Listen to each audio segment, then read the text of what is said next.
1 minute.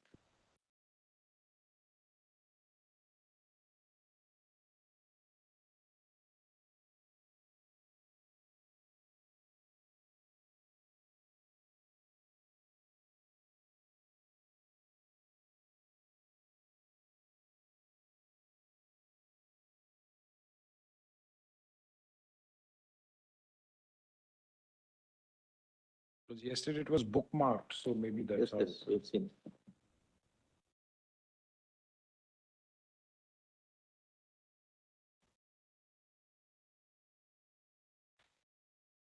It's looking like an improved version of Mr. Dave. I'm sorry for yesterday. No. It's easier. I'm sorry. It was my mistake. Actually, we use liquid text, so we mark it on liquid text. You mark it on liquid text.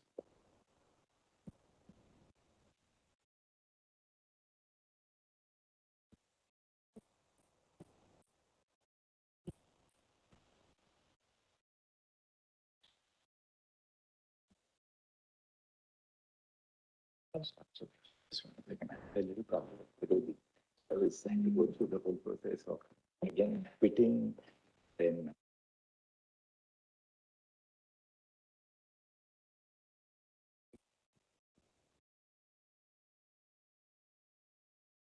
Wait, please, Manoj. Just to complete the. so we've yes, you can now take us through any other statutory provisions that we have missed yesterday, so that Yes. then we are There's completed. just one at page, section 39. The bookmark of the Motor Vehicles Act, Manoj, page 355. Eight.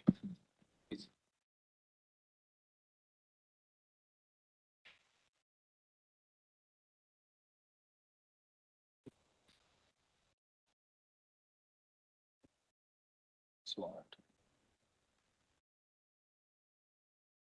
Information. Such is the necessity for registration. Just give me 1 second. Sorry. There's some problem today. It's not coming. Yeah, I'm not getting the.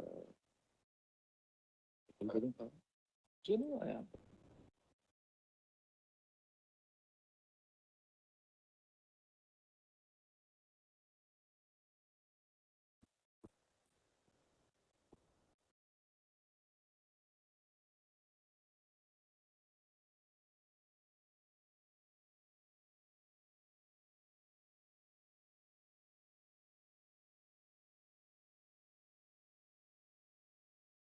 Should I hand over a bookmark copy in an iPad for your lordship's convenience?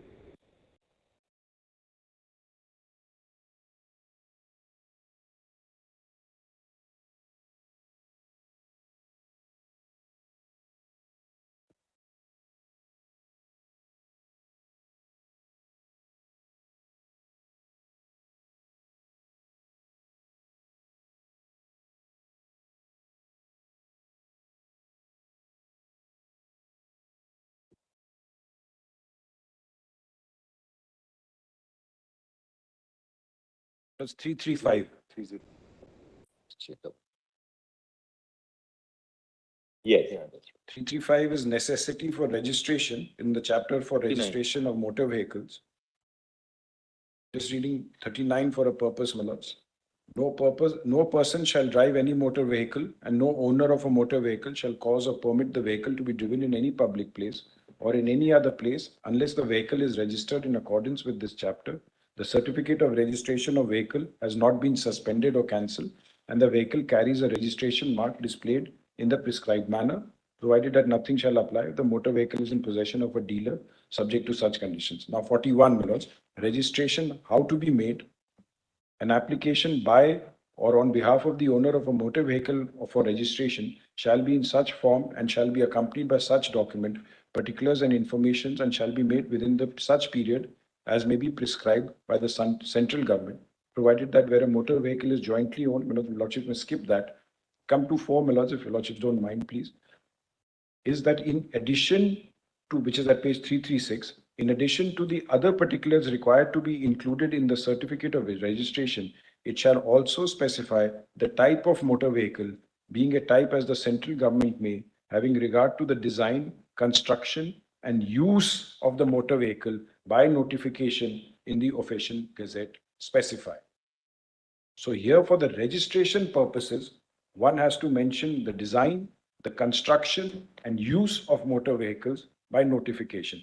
This is where, my lords, according to me in my respectful submission to your lordships, weight comes in. It will mention, my lords, the number of cylinders, the cc that is there, the cubic capacity of the engine, and for what purpose is it being used. Yes. Because after all, my lords, your lordships may also have to give effect to what is the purpose of mentioning weight in the definition section.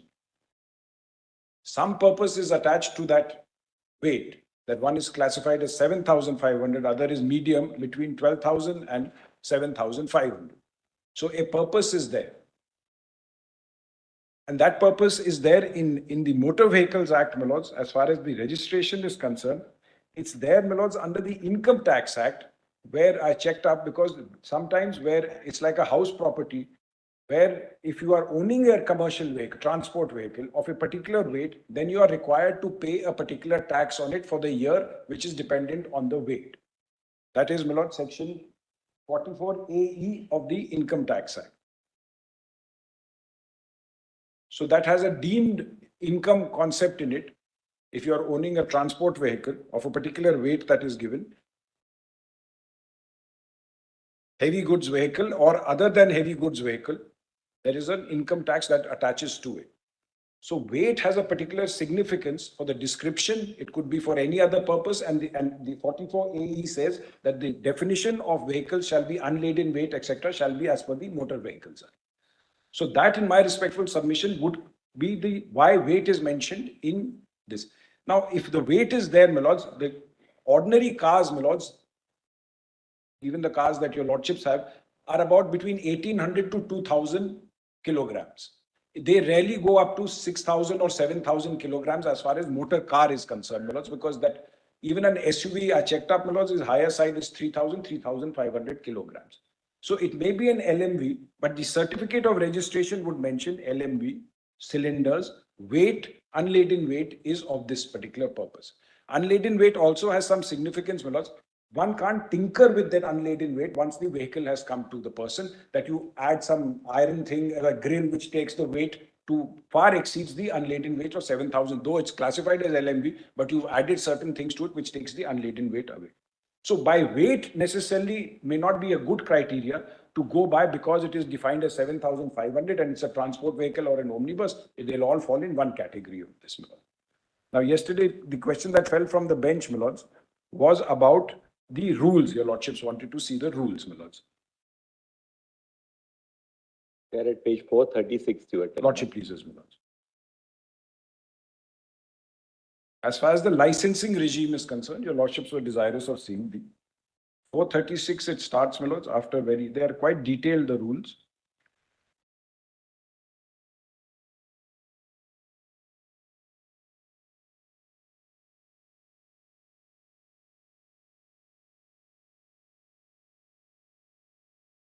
And chapter 2, my lords, at 440 deals with licensing of drivers of motor vehicle.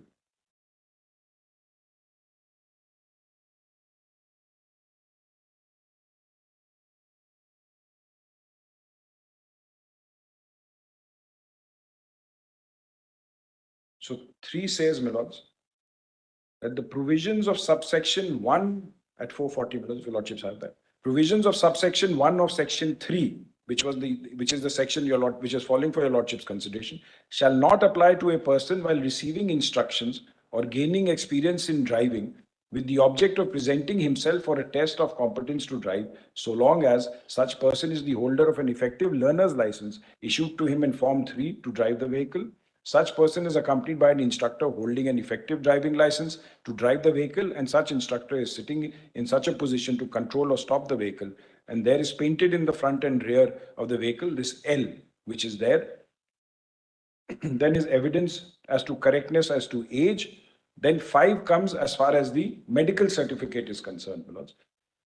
Since there is a divergence in the medical certificate for transport and other vehicles, Every application for the issue of a learner's license or a driving license for making addition of another class or description of a motor vehicle to a driving license or for renewal of a driving license to drive a vehicle other than a transport vehicle shall include a self-declaration as to the physical fitness as appended in Form 2, and every such application for a license to drive a transport vehicle shall be accompanied by a medical certificate in Form 1A issued electronically on the portal by a registered medical practitioner referred to in subsection 3 of section 8.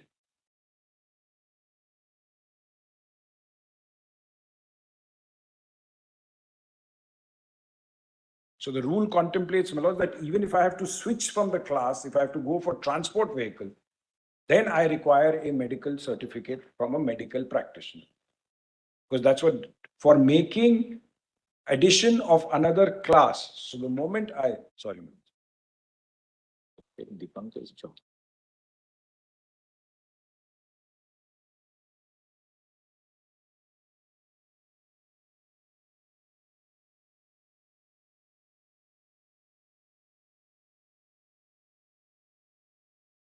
And therefore the proviso, my lords, provided that every application for renewal of a driving license to drive a vehicle other than a transport vehicle shall be accompanied by a medical certificate in Form 1A issued electronically on the portal of registered practitioner referred to in section 3 in the case of an application attain the age of 40 years.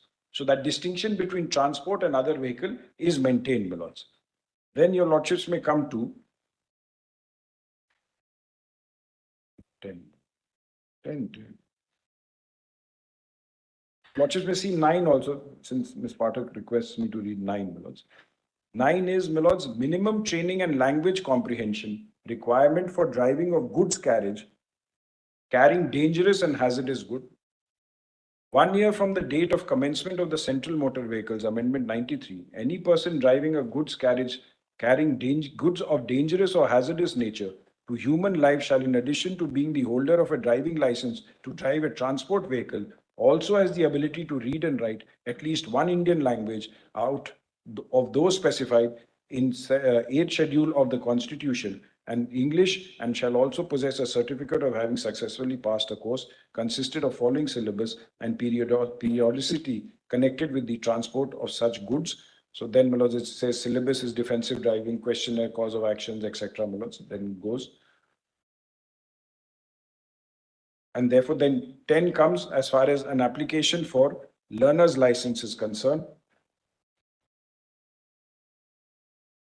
Application for learner's license. An application for the grant of a learner's license shall be made in Form 2 and shall be accompanied by the following documents and fee submitted electronically on a portal either accessed by the applicant himself with the help of a facilitation center, a medical certificate in Form 1A in case of an application for learner's license to drive a transport vehicle.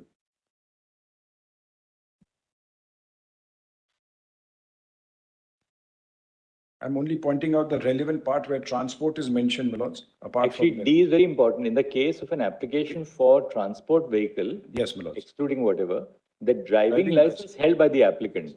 So in order to hold a license for a transport vehicle, you have to have an existing driving license. I should have held it for 1 year according to the section. Section says your lordships. 1 year prior holding. Right.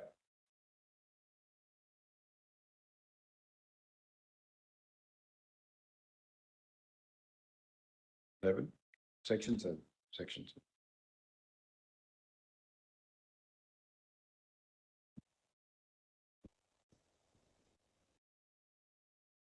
It's 14, page 443. It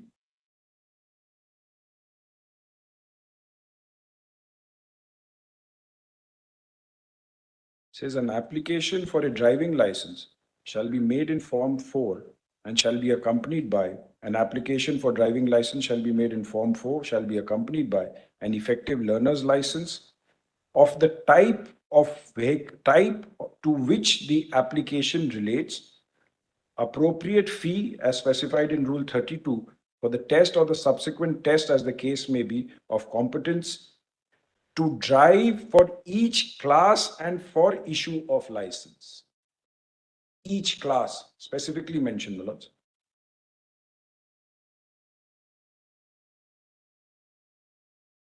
The applicant's recent size photograph, and D, save as otherwise provided in Rule 6, a medical certificate in Form 1A in case of an application for license to drive a transport vehicle, and E, in the case of an application for driving license to drive a transport vehicle, a driving certificate in Form 5 issued by the school or establishment from where the applicant received instructions.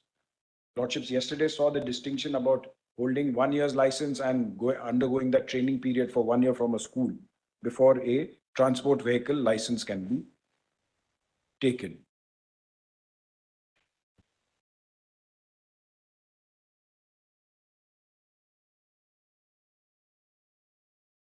Now, my lords, at page 444, Rule 17 is addition to driving license.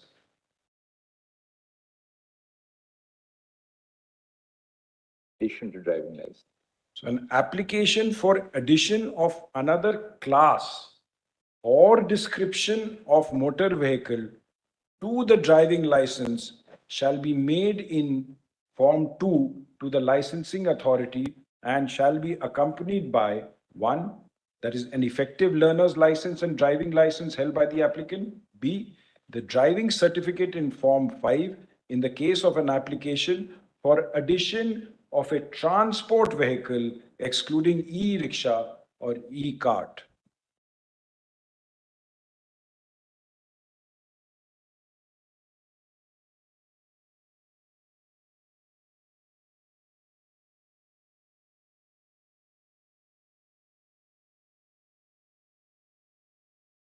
And the same requirement of medical certificate is specified in sub-rule E, my lords. Save as otherwise provided in Rule 6, a medical certificate in Form 1A in case of an application for addition to license to drive a transport vehicle.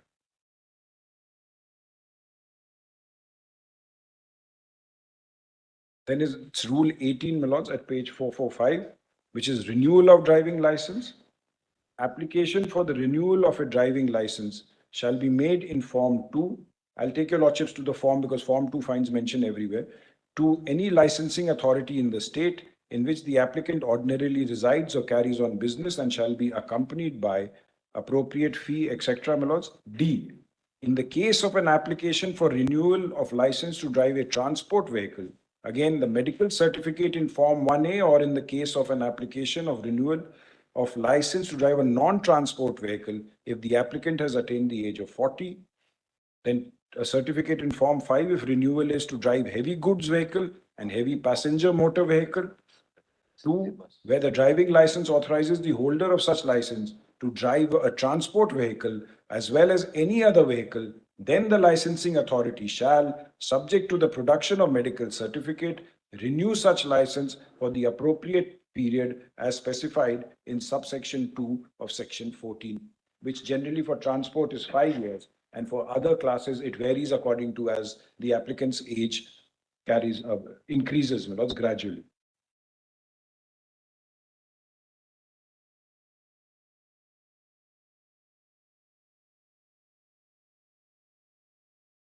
Like this, it goes on below the rules, but the general theme that seems to run through it, that transport vehicles are treated in a different class altogether, which is the scheme which is flowing from the sections that your lordships had been pleased to read yesterday.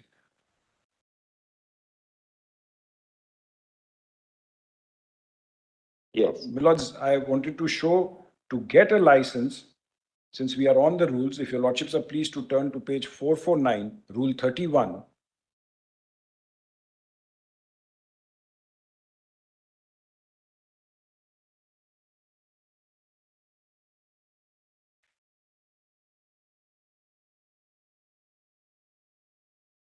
They have a syllabus for imparting instructions in driving of motor vehicles.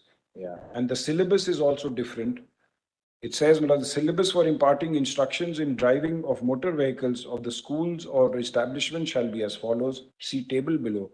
The lessons for training drivers of non-transport vehicles shall cover parts A, B, C, F, G, and K of the syllabus referred to in Subrule 1, and the training period shall not be less than 21 days, provided that in case of motorcycles, sufficient compliance plus motorcycle separate. 3.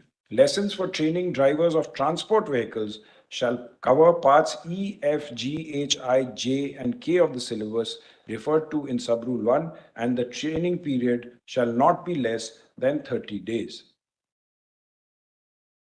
Then 4, my lords, the actual driving hours for trainees on driving non-transport vehicles shall not be less than 10 hours, and actual driving hours for trainees in driving transport vehicles shall not be less than 15 hours.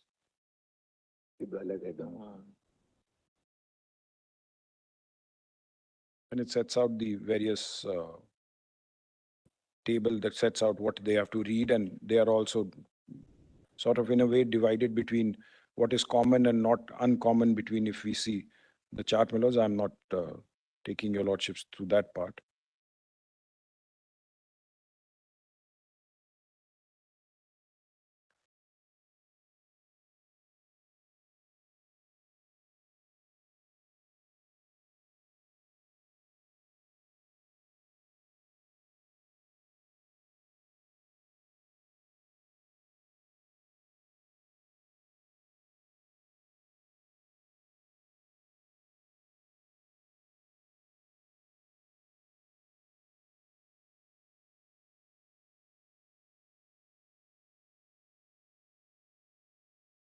Millers, may just turn to Rule 62, which doesn't relate to license.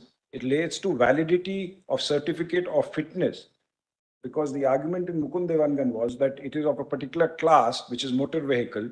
But if it is of a particular class, light motor vehicle, then the validity of certificate in respect of a transport vehicle and other vehicles is clearly brought out, my lords, in 62.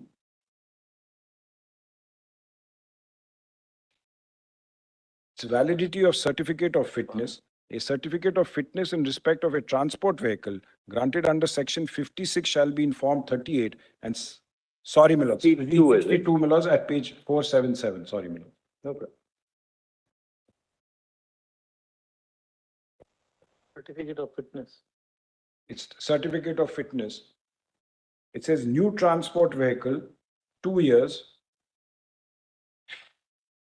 Renewal of certificate of fitness in respect of transport vehicles, 2 years, up to 8 years, and 1 year for vehicles older than 8 years.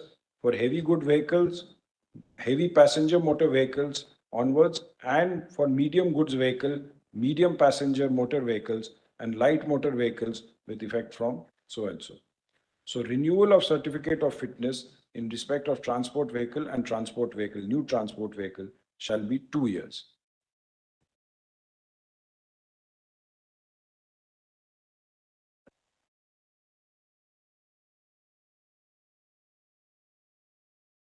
Anything else in the rules now?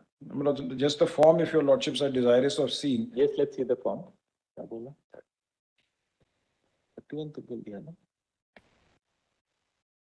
85.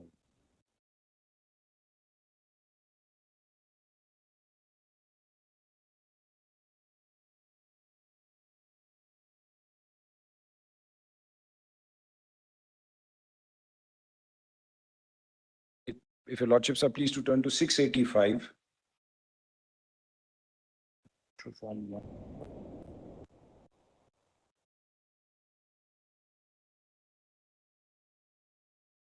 That's Form 1A at 684.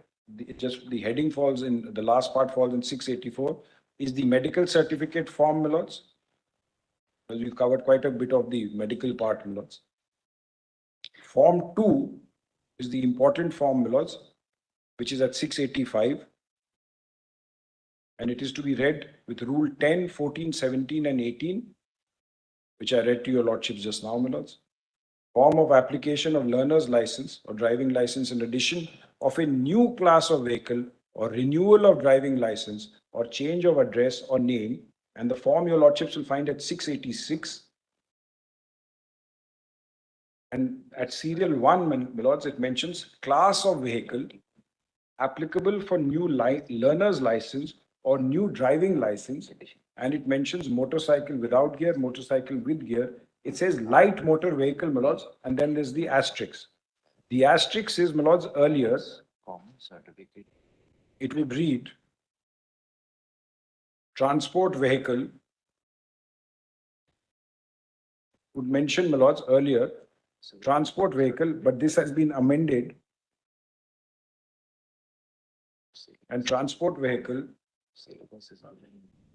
it used to read, my lords, light motor vehicle as transport vehicle.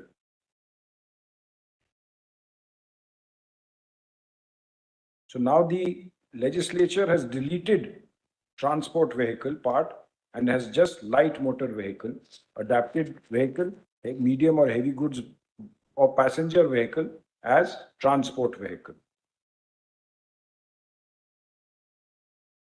And then explanation, my lords, non-transport vehicles include motorcycle with or without sidecar for personal use, mopeds, three-wheel for personal use, motor car for personal use. Transport vehicle includes a public service vehicle, a goods carriage vehicle, an educational institution, bus or private service. Light motor vehicle includes, and it has been substituted, the transport has been done away with in this part. Would read, my lords, transport vehicle, which is there in the definition, that in the form has been done away with now. This amendment, my lords, is in 2021 though. So the legislature itself has clarified that light motor vehicle includes omnibus, the gross vehicle weight of either of which, or a motor car or a tractor or road roller, the unladen weight of any of which does not exceed 7,500 kilograms. Then medium goods and heavy goods vehicle are there.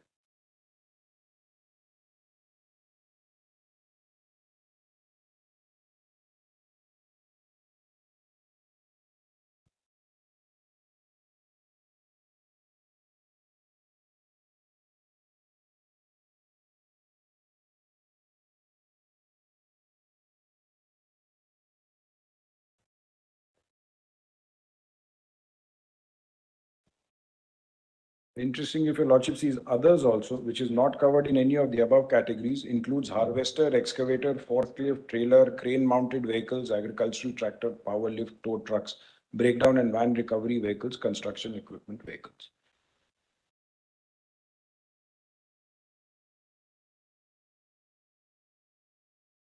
A 5 at 687 says, my lords.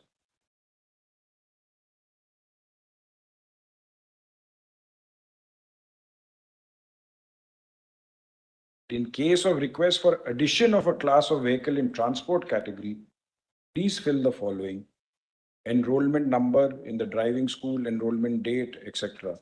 That they want to drive a transport vehicle. Because for transport vehicle, as your lordships remember, the sections itself says that you should hold a license for an LMB for 1 year. So you've applied for LMB, and therefore the addition now comes that you want to apply for a transport vehicle.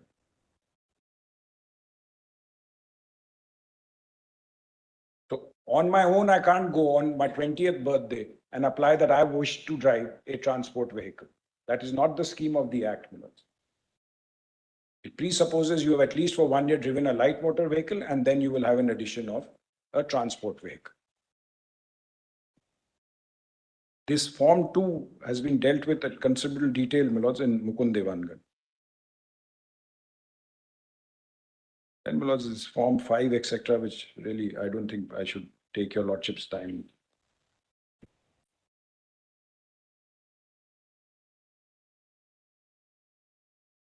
Mr. Dave, there's one aspect which we have probably not cited. Yes, You madam. see the syllabus, Yes, madam. which is the syllabus for imparting instructions in driving of motor vehicles. Yes, madam. Now 31J, Yes, madam. the training for light motor vehicle driving is one. This is the syllabus. Yes, madam. Then there is a separate syllabus for medium and heavy. And thereafter, there's another syllabus for two-wheeler driving. Yes, madam. Now, these training institutes have to be provided a certificate. Yes. This certificate is to be issued in Form 5B. Yes, madam. Now, this is to be as per 31II. Yes. 31EII. Yes, my lords. Now, if the training is identical, the certificate issued is identical, and this is the certificate on the basis of which the license is to be applied for, Yeah. then what would be the import of these provisions? Lordship pleases. My lords, in the table that your lordships are seeing, the table, the first one, since it says what is to be done by a non-transport vehicle in 31(2), covers part A, B, C, F, G, and K. 31(2), if your lordships sees, my lords, the lessons for training drivers of non-transport vehicles shall cover parts A, B, C, F, G, and K of the syllabus to sub-rule 1, and the training period shall not be less than 21. The lessons for training of drivers vehicles, transport vehicles covers E, F, G, H, I. So when applying for a transport vehicle, I have already undertaken A, B, C, F, G, and K in my examination. Thereafter, my lords, when I'm taking for transport, then I will cover parts E, F, G, H, I, J. So there is and an additional training. There is an additional training, that is, which is 1 year after, and for a specified period of, it says 30 days, 21 days then for transport, I have to undertake a 30 days further training.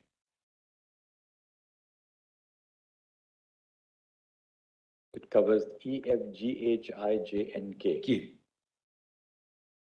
K is important, my lords, because K, I think, deals with first aid, if I'm not mistaken. E, F, G, H. I is fire hazards, vehicle maintenance. K is first aid. So K being suitable for human life, my lords, if some accident takes place or one injures oneself while driving, so K becomes first aid. So the statute requires, or the rules require, that you undergo that training again as far as first aid is concerned. K is common, my lords, and public relations for drivers, G, is common.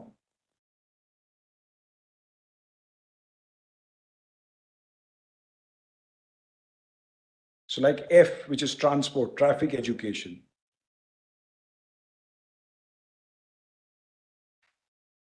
Medium and heavy vehicles, that is E, theory 2, transport. And that's why in C, your lordships will find, it will say light vehicles driving practice, which applies for LMB.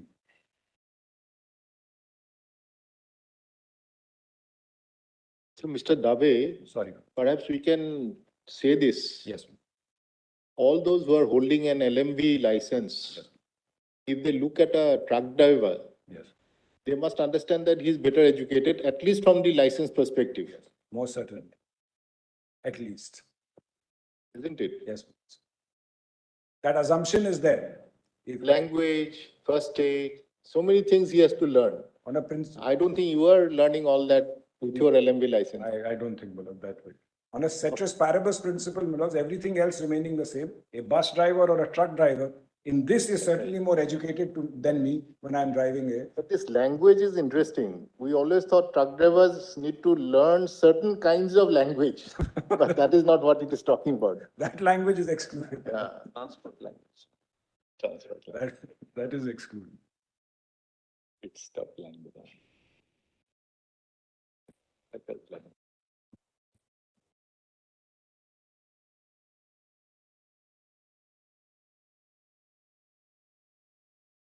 fact, they are better in.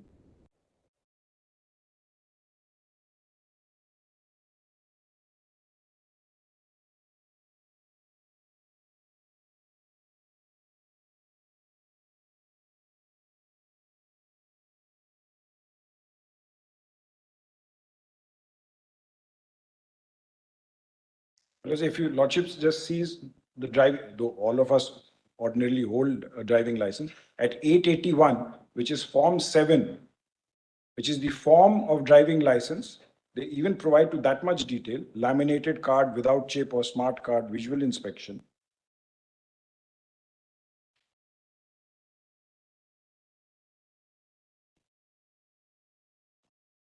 It has, my lords, at 882,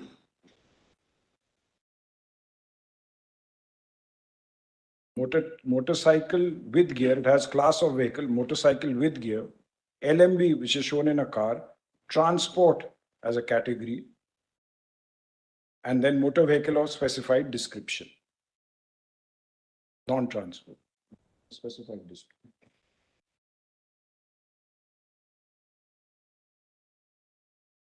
And I'm in formulas, vehicle category, it will say NT is non-transport, TR is transport. So LMV, NT, TR, transport, and NTTR, there's a specific endorsement that has to be made there in the licensing category where what vehicle is being driven. Page 882. So transport, even if it's LMV, it will say non-transport or it will say LMV transport.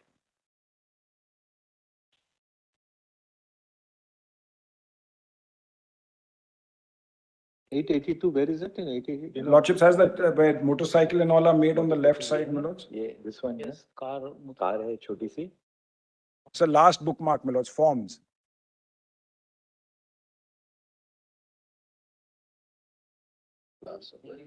Column 11. Gives out those pictures, that kind of picture of a driving license. So my learned friend's original compilation, the SCC didn't have it. So therefore he's added it later. So that not something is not missing. This is important.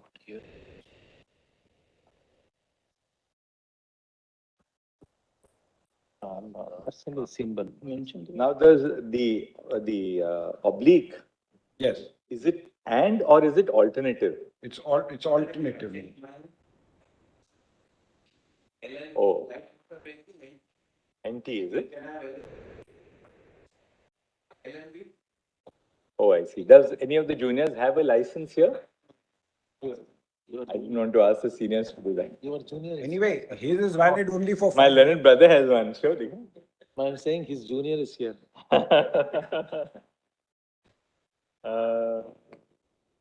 To date, You are entitled to drive both. non-transport. Retreat transport is different, yeah. Oh, it says validity non-transport, you're right. Non-transport.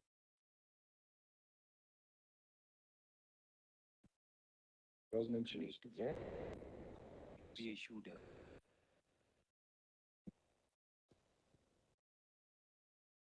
License without this, two distinction. Yes, it may be. Perhaps the licensing authority read the SCC version instead of. No, that has come by way of an amendment. That's right. Before that, there used to be an endorsement. I'll show the old form also. Exactly. Yeah. Gadi ka hai, LME. and then non-transport. This actually puts it beyond the pale of doubt, actually. That's why I'm saying. I can take your lordships to Mukund Devangan. In fact, it's exactly like the same Same form. form. Form is actually printed on the card. Same form. See inside. I can imagine.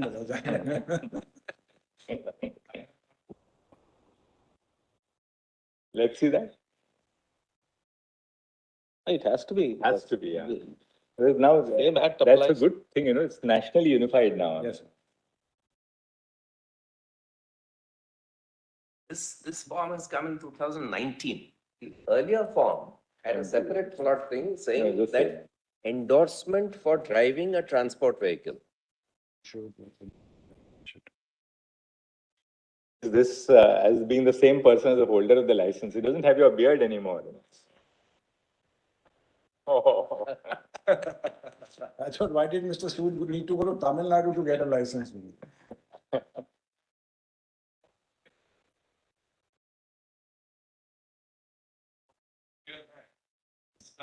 But this is below the belt. No, that's it. Aadhaar, driving license, passport pictures are not to be shared.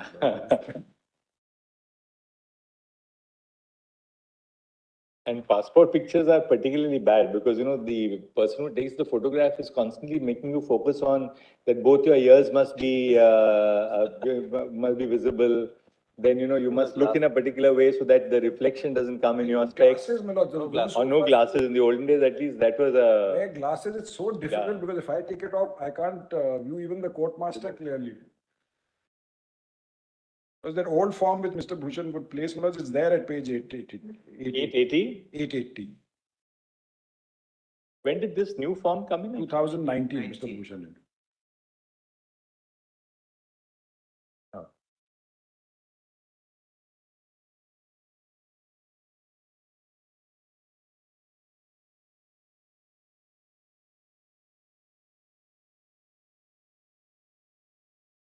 But the form itself starts at 878. And at 878, your lordships will find right at the bottom of 878, transport vehicle, light motor vehicle, road roller, etc. mentioned. And a motor vehicle of a specified description, namely the license to drive a motor vehicle other than transport vehicle at page 879 is valid from so-and-so to so-and-so. License to drive transport vehicle or e-rickshaw, e-cart is valid from this date to this date. So even before the amendment, it was very clear that the license was to drive a motor vehicle other than a transport vehicle. No, and just below that, your lordship will find Name. authorization to drive transport vehicle. Therefore, the first two, LMV may be different from transport vehicle. But the second, the authorization to drive a transport vehicle may come on an LMV license. Right. Because earlier, my lord, that section 10 did not have transport vehicle separately till the 2000 and, 94. 94 amendment. 94 amendment. Section 10 was changed in 1994 and transport vehicle came there then. But even earlier, section 3 said that you will not be permitted to drive a transport vehicle unless your license specifically authorizes you to do so. So at that stage, they used to make an endorsement on a light motor vehicle or a medium motor vehicle or a heavy motor vehicle saying that you are authorized to drive a transport vehicle. Yes. So I would assume, Milord, that all persons who hold a transport vehicle license can drive a light motor vehicles, but all those who hold a light motor vehicle license can't drive a transport vehicle unless there is a specific endorsement. Yes. That is the scheme of the Act.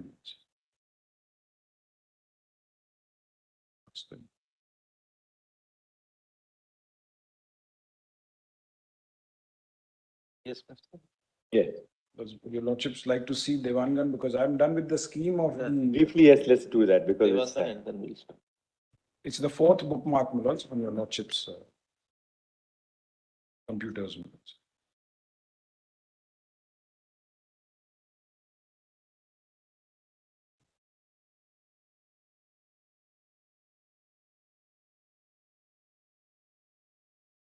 Starts at page 56. After the head notes, my lord, it starts at 67. Oh, yeah.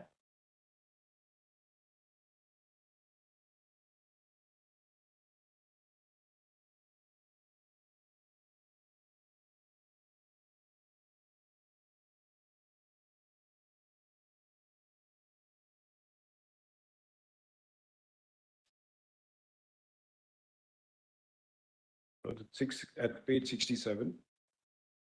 In the reference, the main question involved is whether a driver who is having a license to drive light motor vehicle and is driving transport vehicle of that class is required additionally to obtain an endorsement to drive a transport vehicle.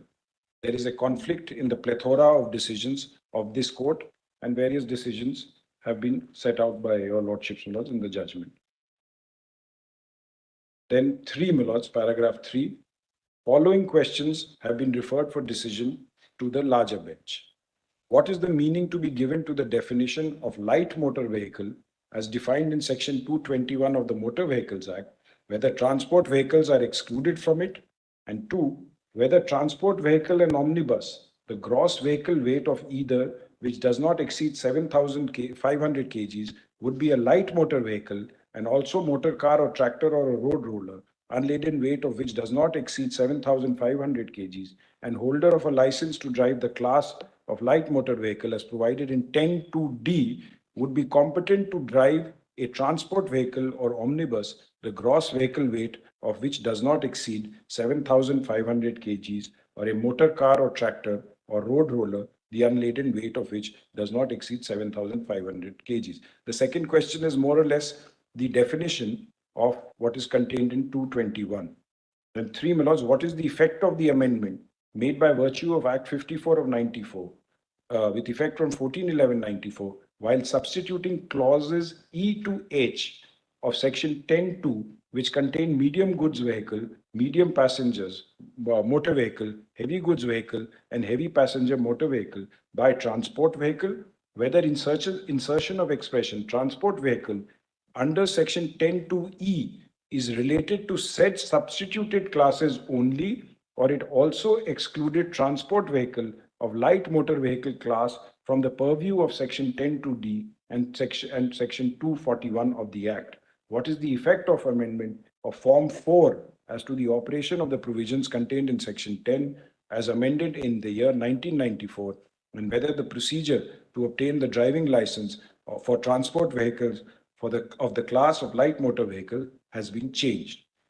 There is conflict in the aforesaid decisions of this court with respect to the legal position as to pre-amended and also post-amendment legal position of the amendment made on 28/3/2001 in the forms of driving license. In order to answer the questions, it is necessary to consider the various provisions of the Motor Vehicles Act. Those provisions your lordships have already seen, my lords, but may only notice that there is in para 5, my lords, a reference to section 3. It is referred to,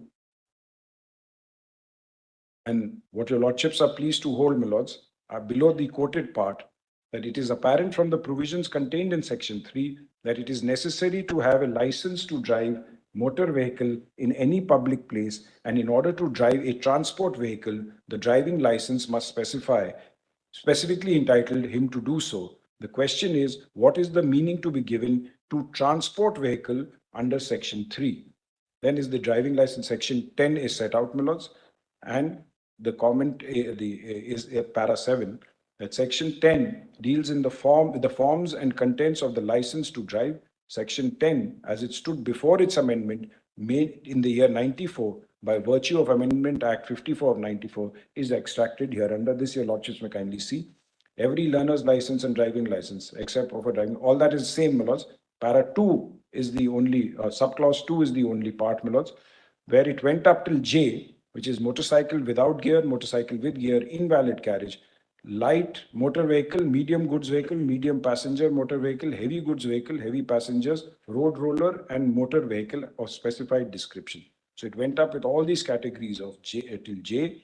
And then, my lords, para 8, it is apparent from the pre-amended provision which existed before the amendment made in the year 94 that class or description of the vehicle for which license used to be issued were categorized inter alia as light motor vehicle, medium goods vehicle, medium passengers motor vehicle, heavy goods vehicle, heavy passengers motor vehicle, and motor vehicle of a specified description. Transport vehicle was not a separate class, and it could be categorized under sections 10(1)D to H. So anywhere from light motor vehicles to medium goods vehicle, to motor vehicles of a specified, or till heavy passenger motor vehicle. Sorry, the amendment has been made in section 10 by virtue of the Amendment Act. The statements and objects of the reason of the Amendment Act being relevant is extracted hereunder. Statements of objects and reason. The Motor Vehicles Act 1988 consolidated and rationalized various laws regulating road transport. The Act came into force with effect from 1/7/89, replacing the Motor Vehicles Act 1939. After the coming into force of the Motor Vehicles Act 1988, government received a number of representation and suggestions from the state government, transport operators, and members of public regarding the inconvenience faced by them because of the operation of some of the provisions of the 1980 Act. A review committee was therefore constituted by the government in March 1990 to examine and review the 1980 Act.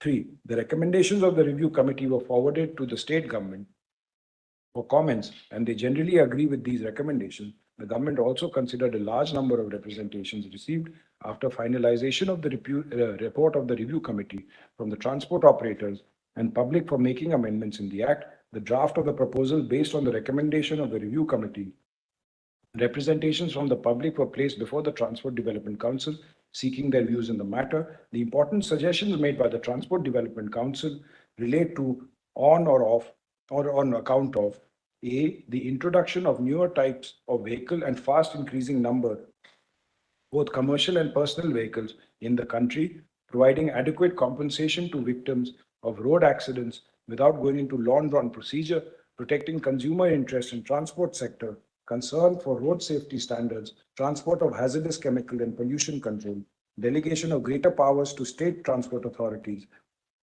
rationalizing the role of public authorities in certain matters. F, the simplification, since it's italized, I'll read that. The simplification of procedures and policy liberalization in the field of road transport and enhancing penalties for traffic offenders.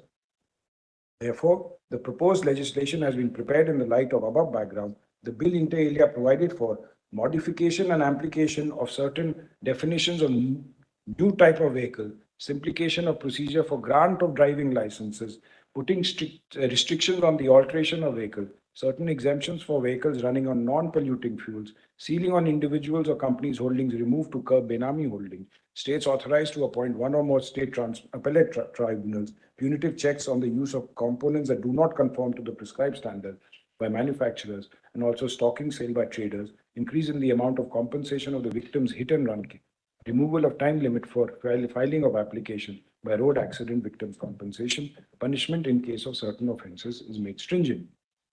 K, a new predetermined formula for payment of compensation to road accident victims on the basis of age income, which is more liberal and rational.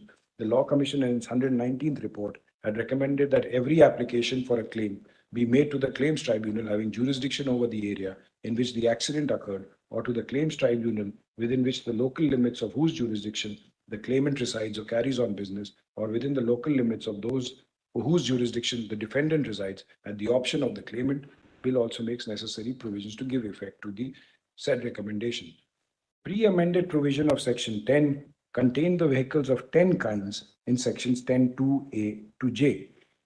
In order to simplify the procedure for obtaining the license category, like medium goods vehicle, medium passenger motor vehicle, heavy goods vehicle, and heavy passenger motor vehicle were deleted, and one category was inserted for these four kinds of vehicle in the form of transport vehicle in Section 10(2)(e), so that drivers are not required to obtain the license again and again for the aforesaid four kinds of vehicle.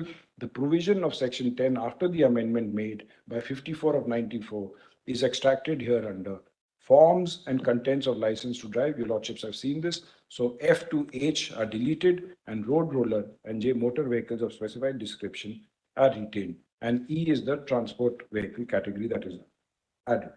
11. Before dilating further, it is necessary to consider other definitions. Your lordships have spent considerable time on the definition, so I'm skipping that with your lordship's permission, my lords, and coming to paragraph 16.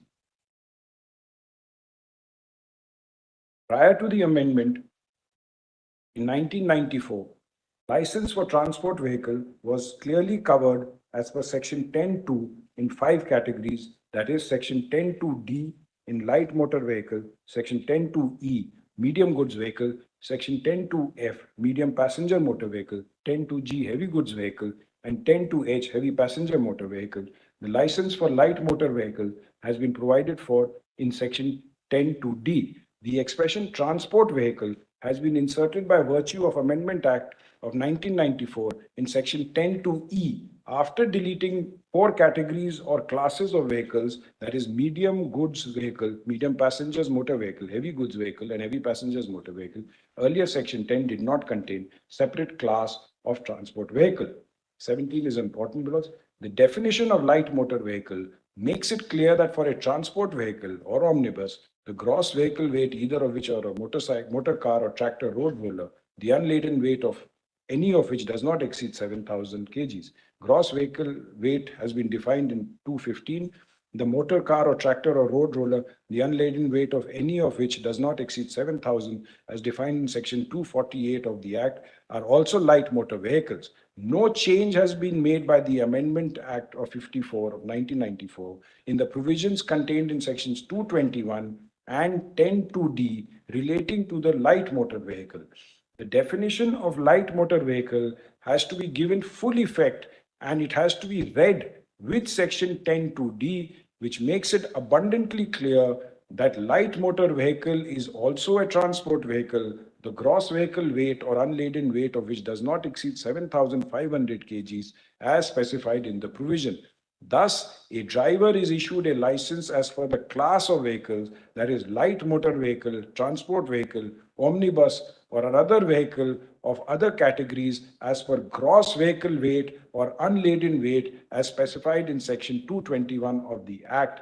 The provisions of section 3 of the Act requires that a person, in order to drive a transport vehicle, must have authorization.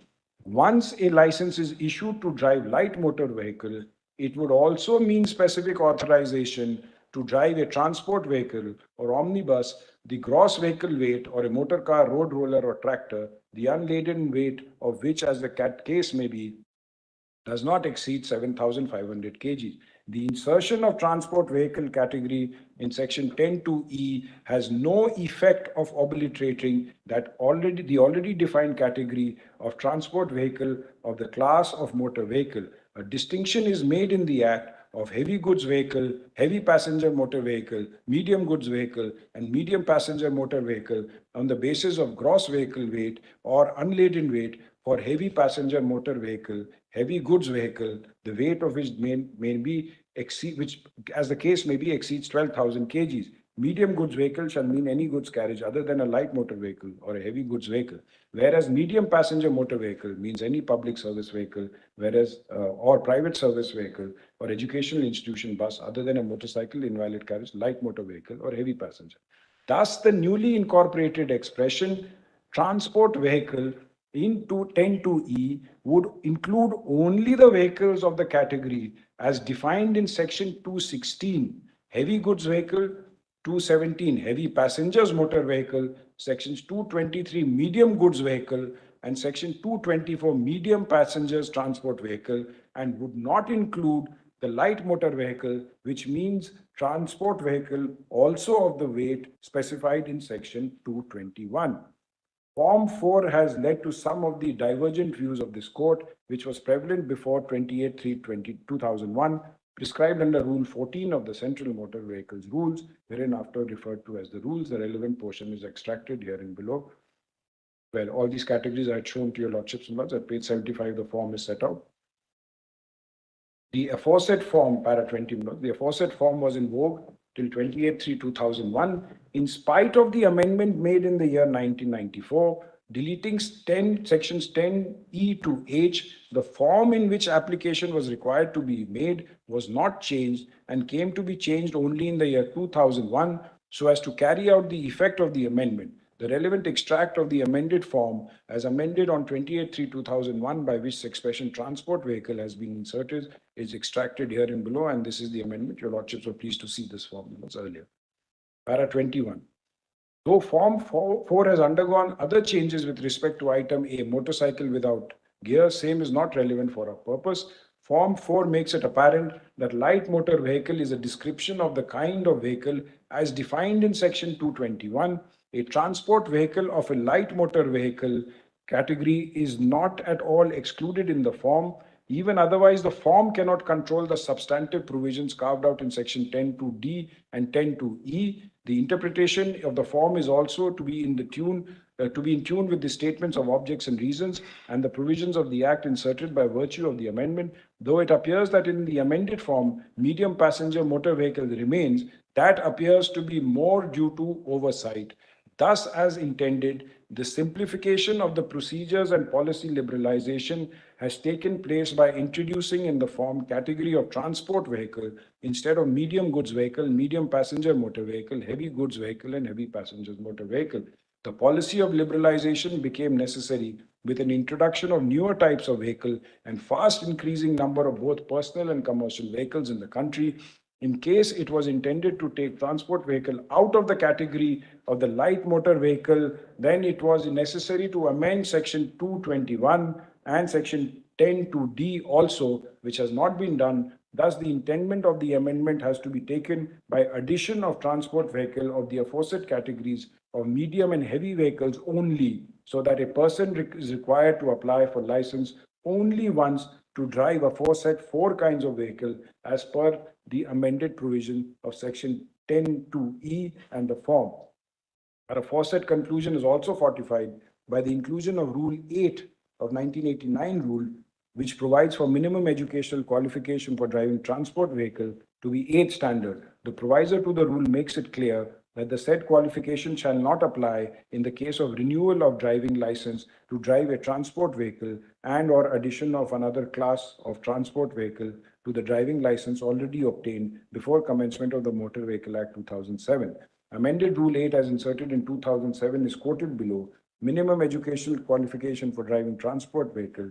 The minimum educational qualification in respect of an applicant for obtaining a license to drive a transport vehicle shall be a pass in the 8th standard, provided that the minimum educational qualification specified in this rule shall not apply in the case of a renewal of a driving license to drive a transport vehicle or addition of another class of transport vehicle to the driving license already held before the commencement of the motor vehicle. The backdrop history indicates that the earlier aforesaid rule existed. It was omitted in 89. It had been reinserted in 2009. Rule 8 contemplates that in addition to transport vehicle of another category than the existing one in license, in 2007, the existing category of transport vehicle could only be light motor vehicle in section 10(2)(d), and another category of transport vehicle to be added is only as the amended provision in section 10(2)(e). Rule 8 refers to the addition of transport vehicle to light motor vehicle category. Otherwise, no purpose would be left behind insertion of Rule 8 again in 2007 in case transport vehicles of all categories are read into section 10(2)(e). Rule 8 also unambiguously lends support to the legislative intentment behind section 10(2)(e).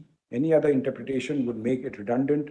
Rule and exercise in futility is not undertaken by legislation. I may request your lordships to pause here and please consider this Rule 8, which is mentioned, because we have not seen this part, my lords. This is when a rule is reintroduced. It says that for renewal of a driving license to drive a transport vehicle, you are not required to be passing of 8th standard. That means, my lords, it would not have been possible for those who are already held without this qualification to be there for 8th standard pass to then complete their education and then apply for renewal. Let's read that again. Yes, my lord. Please see. Minimum educational qualification for driving transport vehicle. It's introduced on 10/4/2007. Is quoted below. Minimum education. The minimum educational qualification in respect of an applicant for obtaining a license to drive a transport vehicle shall be a pass in the 8th standard, provided that the minimum educational qualification specified in this rule shall not apply in the case of renewal of a driving license to drive a transport vehicle or addition of another class of transport vehicle to the driving license. So since it's introduced in 2007 again, and I was already holding it without this requirement of being 8th class pass, so the legislature found it fit to say that if you are renewing it, you don't have to then go and complete 8th standard and then come back, because that would have been the requirement otherwise. So the legislature clarified that for this purpose, as far as renewal is concerned or adding a class, you don't have to go back to school and complete 8th standard and then come back, which you were doing till hitherto, because it came right in the middle of by way of amendment to those who are already holding it. But if you were applying for a transport license in 2007, then the requirement was that you ought to have completed the till 8th standard education. And now, my lord, this is no longer valid again, because my junior rightly informs me that this is omitted again in 2019.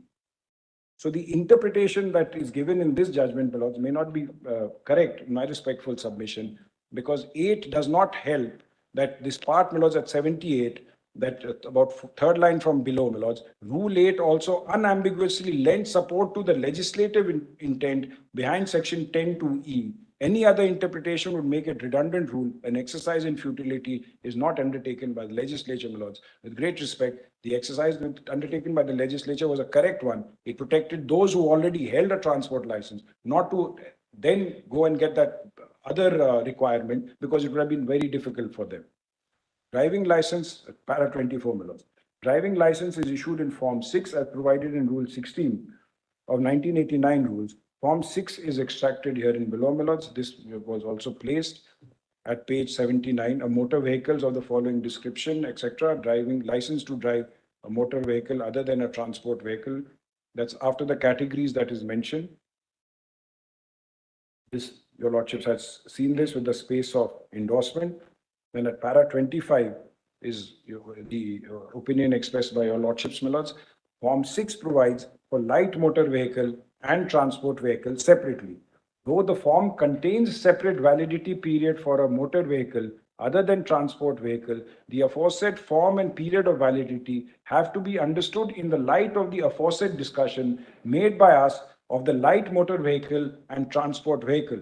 The form cannot govern the interpretation of the provision of sections 10 to D and 10 to E. Otherwise, also form has to be interpreted harmoniously with the Act and cannot be in conflict with the statutory provisions. The provision of the light motor vehicle has to be given full effect, and it is enjoined upon authorities to issue license in terms of the discussion made by us in the order, and validity period has to be construed accordingly.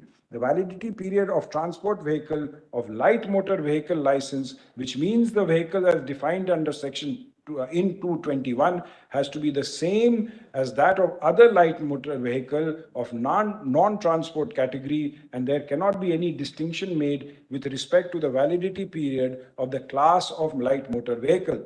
The separate prescription for the validity of transport vehicle in Form 6 is only to take care of the provisions inserted in sections 10 to E. By deleting the provisions in sections 10 to E to H, it would apply to those categories. So this form also, my lords, again, it has been omitted in 2019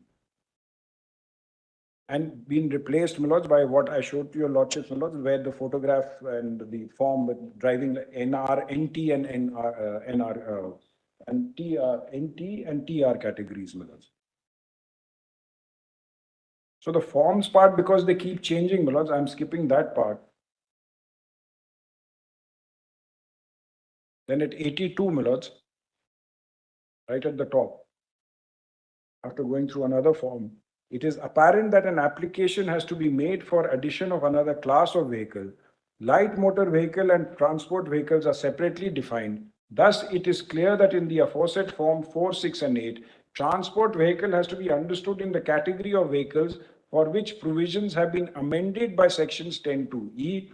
The trade certificates dealt with section 34. I'm skipping the trade certificate part. Para 28, my lords, the aforesaid Rule 34 also makes a distinction between light motor vehicles, medium passenger motor vehicles, etc., heavy goods vehicle. For all types of vehicles, it is necessary that prototype of every motor vehicle qualify a test of the vehicle research and development establishment of the Ministry of Defence of the Government of India, Automotive Research Association of India, as provided in Rule 126. The vehicle must conform to the provisions of the rules made under section 110. Relevant information has to be inserted as per 41. In the Act, and the registration particulars may be prescribed by the central government. Class of vehicles, gross vehicle weight, as well as unladen weight are required to be mentioned in the registration particulars in Form 20. The interpretation made by us is also supported by the syllabus which is prescribed for light motor vehicles and separately for medium and heavy vehicles driving practice. Rule 31 of the rules contains the syllabus for imparting instructions to the driving of motor vehicles in school and establishment. Syllabus is divided A to K. Your lordship saw this part, my lords. The question fell from your lordships, my lords, about this syllabus. It is on page 83, my lords. It is apparent from the aforesaid syllabus that no separate syllabus has been provided for transport vehicle. Transport vehicles have been included in the syllabus as per the class of vehicles. That is to say, syllabus of light motor vehicle would include the syllabus of transport vehicles of that class. The syllabus has been formulated as per the weight of the vehicle. I had shown to your lordships the syllabus. Your lordship saw that for transport vehicles, there's a special requirement.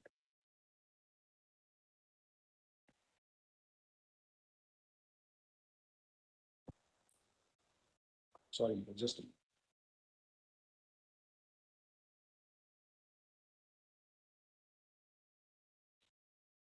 Para 30, my lords, the state government has to maintain a register of motor vehicles under Rule 75 as provided in Form 41. which includes gross vehicle weight, unladen weight, etc. Central government has the power to frame rules under Section 27 inter alia regarding minimum qualification forms and contents of the license. Thus, we are of the considered opinion that the definition of light motor vehicle under 10(2)(21) of the Act includes transport vehicle of the class and weight defined therein. The transport vehicle of omnibus would be light motor vehicle, gross vehicle weight of which, and also a motor car or tractor or road roller, unladen weight of which does not exceed 7,500 kgs and can be driven by holder of license to drive light motor vehicle, and no separate endorsement is required to drive such transport vehicle. It is settled proposition of law that while interpreting a legislative provision, the intention of the legislature, motive and philosophy of the relevant provision, goals to be achieved by enacting the same have to be taken into consideration. Then the judgment sets out various principles of statutory interpretation, which your lordships are well aware of. As far as this is concerned, may I skip these parts, laws, as the interpretation and the Para judgments? 39. Yes, Manoj. Para 39, then I'm obliged, Manoj.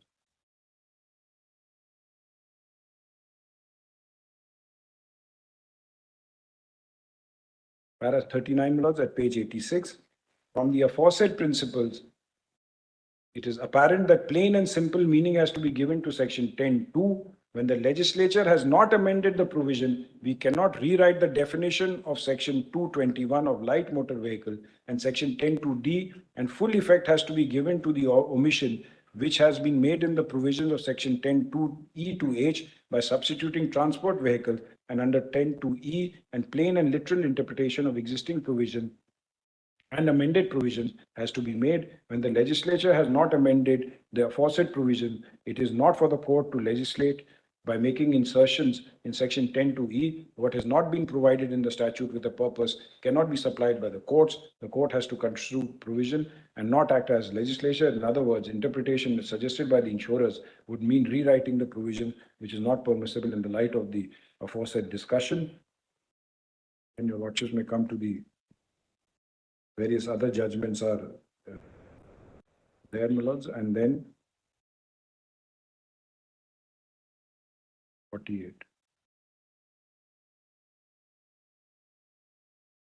Then various other judgments, then the conflicting judgments, your lordships were pleased to set them out, my lords. And the final conclusion .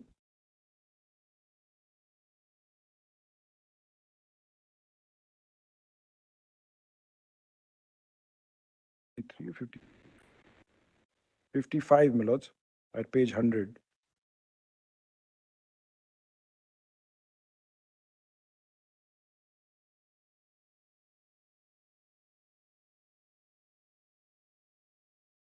Sections 10 to A to J lay down the classes of vehicles to be driven, not a specific kind of motor vehicles in that class. If a vehicle falls into any of the categories, a license holder holding license to drive the class of vehicles can drive all vehicles of that particular class. No separate endorsement is to be obtained, not provided, if the vehicles fall in any of the particular classes of Section 2. This court has rightly observed in Naga Shetty that in case submission to the contrary is accepted, then every time an owner of a private car who has license to drive a light motor vehicle attaches a roof carrier to his car or a trailer to his car and carries goods thereon, the light motor vehicle would become a transport vehicle and the owner would be deemed to have no license to drive that vehicle. It would lead to absurd results merely because a trailer is added either to a tractor or to a motor vehicle. It by itself does not mean the driver ceased to have valid driving license. In a considered opinion, even if such a vehicle is treated as transport vehicle of the light motor vehicle class, legal position would not change. The driver would still have a valid driving license to drive vehicle of a light motor vehicle class, whether it is transport vehicle or a private car tractor attached with trolley or used for carrying goods in the forms of transport vehicle. The ultimate conclusion in Naga Shetty is correct, however, for the reasons as explained by us. And because there is for the tractor, etc. Para 58 at 102.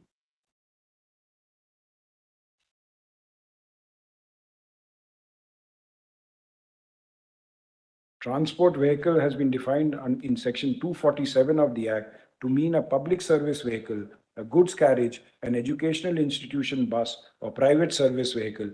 Public service vehicle has been defined in 235 to mean any motor vehicle used or adapted to be used for the carriage of passengers for hire or reward and includes a maxi cab, motor cab, contract carriage, and stage carriage. Goods carriage, which is also a transport vehicle, is defined in section 214 to mean a motor vehicle constructed or adapted for use solely for the carriage of goods or any motor vehicle not so constructed or adapted when used in the carriage of goods. It was rightly submitted that a person holding license to drive motor vehicle registered for private use who is driving a similar vehicle which is registered or insured for the purpose of carrying passengers for hire or reward would not require an endorsement as to drive transport vehicle, as the same is not contemplated by the provisions of the Act. It was also rightly contended that there are several vehicles which can be used for private as well as for carrying passengers for hire or reward. When a driver is authorized to drive a vehicle, he can drive it irrespective of the fact whether it was used for private purpose or purpose of hire or reward or for carrying the goods in the said vehicle. It is what is intended by the provisions of the Act and Amendment Act of 54 of 94. Section 10 of the Act requires a driver to hold a license with respect to class of vehicles and not with respect to the type of vehicle. In one class of vehicle, there may be different kinds of vehicle. If they fall in the same class of vehicle, no separate endorsement is required to drive such vehicles, as light motor vehicle includes transport vehicle. Also, a holder of light motor vehicle license can drive all the vehicles of the class, including transport vehicle. It was pre-amended position as well as post-amended provision of position of Form 4 as amended on 28/3/2001.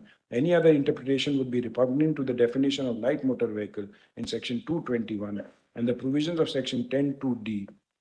Rule 8 and 1989 rules. Other provisions are, and also the forms which are in tune with the provisions. Even otherwise, the forms never intended to exclude transport vehicle from the category of light motor vehicles. And for the light motor vehicles, the validity period of such license hold good and apply for transport vehicle and such class also. And the expression in Section 10(2)(e) of the Act, transport vehicle would include medium goods vehicle, medium passenger motor vehicle, heavy good vehicle, heavy passenger motor vehicle, which earlier found place in Section 10(2)(e) and H, and our conclusion is fortified by the syllabus and the rules we have discussed. Thus, we answer the questions which are referred to. Light motor vehicles as defined in Section 221 of the Act would include a transport vehicle as per the weight prescribed in Section 221, read with Section 215 and 248. Such transport vehicle are not excluded from the definition of light motor vehicle by virtue of Amendment Act 954 of 94. A transport vehicle and omnibus, the gross vehicle weight of either of which does not exceed 7,500 kilograms, would be a light motor vehicle, and also motor car or tractor or road roller, unladen weight of which does not exceed 7,500 kilograms. Holder of driving license to drive class of light motor vehicle as provided in Section 10(2)(d) is competent to drive a transport vehicle or omnibus. He has given the associated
This is all subject to our learned friends' arguments. And Fair enough. the So, only submission I would like to make is, my lords, if a new class is added as a transport vehicle, then all transport vehicles, wherever they are referred to, in the definition or otherwise in the, would then fall under for the purposes of the class which is included by a substitution. And then one can't go back and say, no, it is in LMV, so therefore don't include it here, which is the section which deals with for licensing purposes, read with section 3. And as your lordship saw, section 3 is only referred to, but not dealt with otherwise. Why is there a separate, the second part of section 3 is specifically not dealt with, that and for a transport vehicle, you require that qualification. I'm thank deeply you, obliged. Thank you, Mr. Dave. Thank you. Yes, Mr. Bhushan?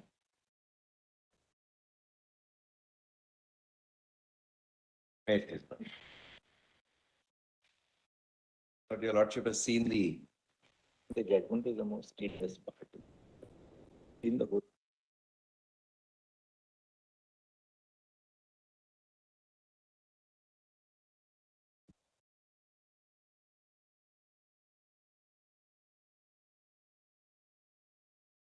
issue really arises because of the definition of light motor vehicle, which includes a transport vehicle which is under 7,500 kilos.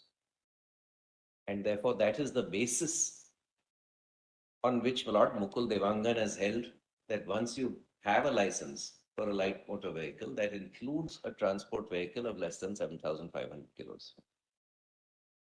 Now, Lord Mukul Devangan has made a mistake in two crucial aspects.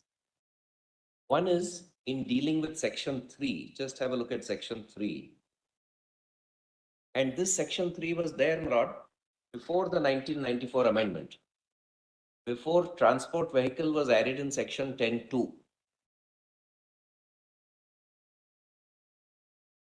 So even when there was no specific category of transport vehicle in the kinds of licenses you could get in section 10, section 3 was still there. And this is how it reads. 1 second. Let's get back to it for a second. Yes. What is the page? 319. 319. So that is 319. Yeah.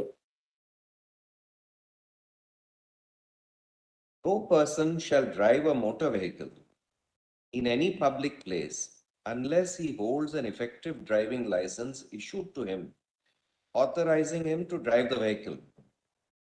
Now pause here for a moment. If it was only till there, my lord, I could have understood that you could have said that light motor vehicle includes a transport vehicle. Therefore, if you have a transport vehicle of less than 7,500 kilos, a license authorizing you to drive a light motor vehicle authorizes you to drive a transport vehicle of less than 7,500 kilos. But it goes on further. And no person shall so drive a transport vehicle other than a motor cab or motorcycle. I'll come back to this motor cab, why this is excluded.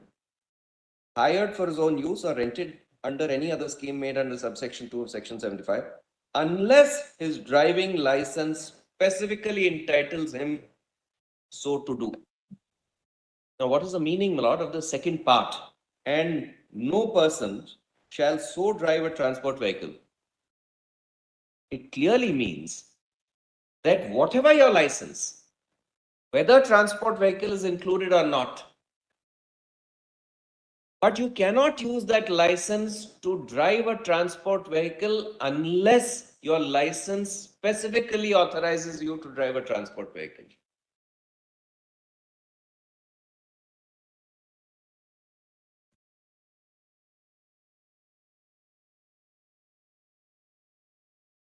It's absolutely clear.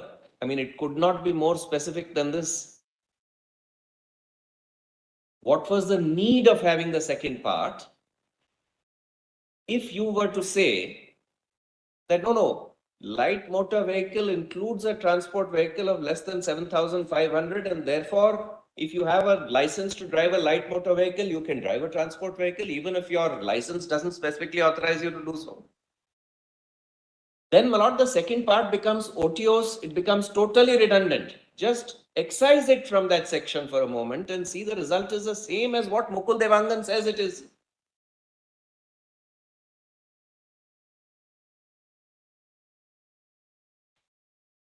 If Mukul Devangan is right, that merely because the definition of light motor vehicle includes a light transport vehicle, therefore, under section 3 it can be driven, what was the need to add, my lord, the second part?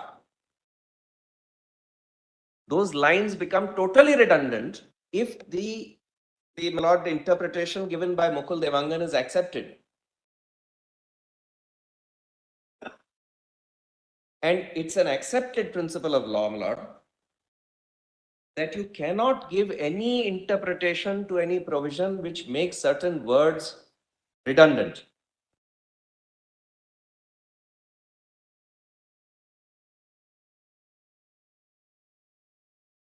Yes. But may I immediately cite that judgment? It's a Constitution Bench judgment. Of course, there are several, but I'll cite only one. 2005, I've given a compilation of judgments in the morning. That no part of a statute should be rendered redundant. Correct. Yeah, Correct. that's very clear. Just give us a Absolutely right. citation, So that's just all in the para. Your Lordship may just note, my lord, 2005, 2 SAC, 271, paragraph 14. What is the name? It's called, my lord, Nathi Devi versus Radha Devi Gupta, and relies upon several other judgments which are mentioned in it, but I took out only one because it's Constitution Bench. I'll just read that one, paragraph 14. I'd given that compilation of judgments, We've got it here. if it can be shared. Yes, they're sharing it. 14. Para 14. Page 64 of the compilation, the running Yes, page. we've got it here. Yes. It is equally well settled that in interpreting a statute, effort should be made to give effect to each and every word used by the legislature. The courts always presume that the legislature inserted every part thereof for a purpose, and the legislative intention is that every part of the statute should have effect. A construction which attributes redundancy to the legislature will not be accepted except for compelling reasons such as obvious drafting errors. See State of UP versus so and so, so and so, so and so. That's a well accepted principle. Now, Lord, what I am submitting before your Lordship is, just see Mukul Devangan now, how it interprets, my lord, the section 3, how it deals with the section 3 is only in this one paragraph, that is paragraph 17.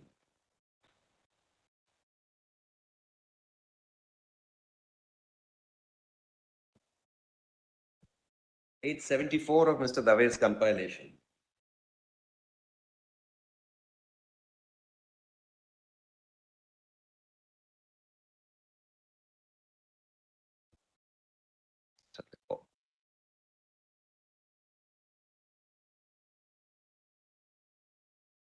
Your Lordship has placetum C, just one line below that.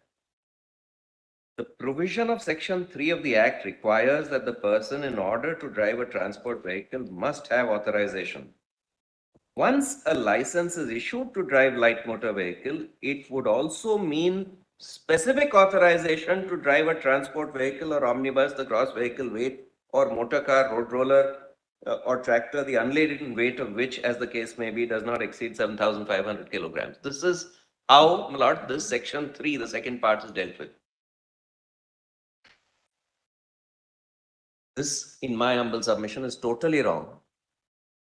It is not a specific authorization to drive a transport vehicle. A license to drive a light motor vehicle is not a specific authorization. And this ignores this principle that in interpreting that, you cannot make any sentence of that otiose or redundant. If this is the correct interpretation, then, my lord, that second part, and no person shall so drive a transport vehicle, becomes absolutely redundant. If you remove it, this is the same interpretation, my lord, that will be given. Namely, if the light motor vehicle includes a transport vehicle, you will be authorized to drive it. How do you They really interpret? go by the definition of light motor vehicle. Yes. That first sentence of para 17, the definition of light motor vehicle Yes. makes it clear that for a transport vehicle or omnibus, the gross vehicle weight or either of which, or a motor car or tractor or road roller, the unladen weight, of any of which does not exceed 7,500. That sentence is incomplete actually, but no change has been made by the amending Act of 94 in sections 221 and 10(2)(d). The definition of light motor vehicle has to be given full effect to, and it has to be read with 10(2)(d), which makes it abundantly clear that light motor vehicle is also a transport vehicle. The gross vehicle weight or unladen weight of which does not exceed 7,500.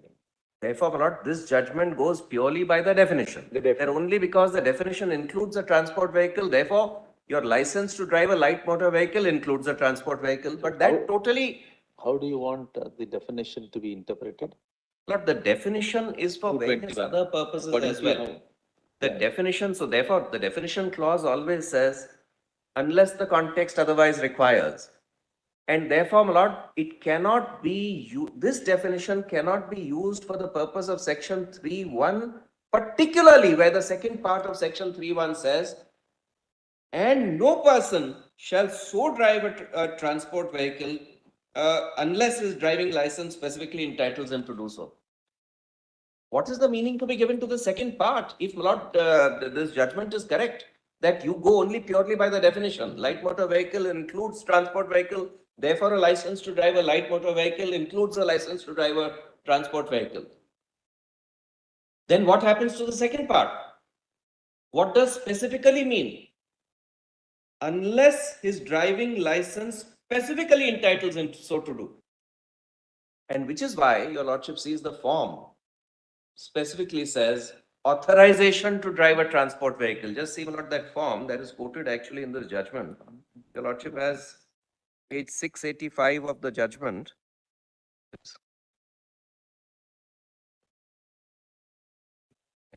Sorry. Page 121. This one now, of course, it has become a lot. Your lordship has seen the license.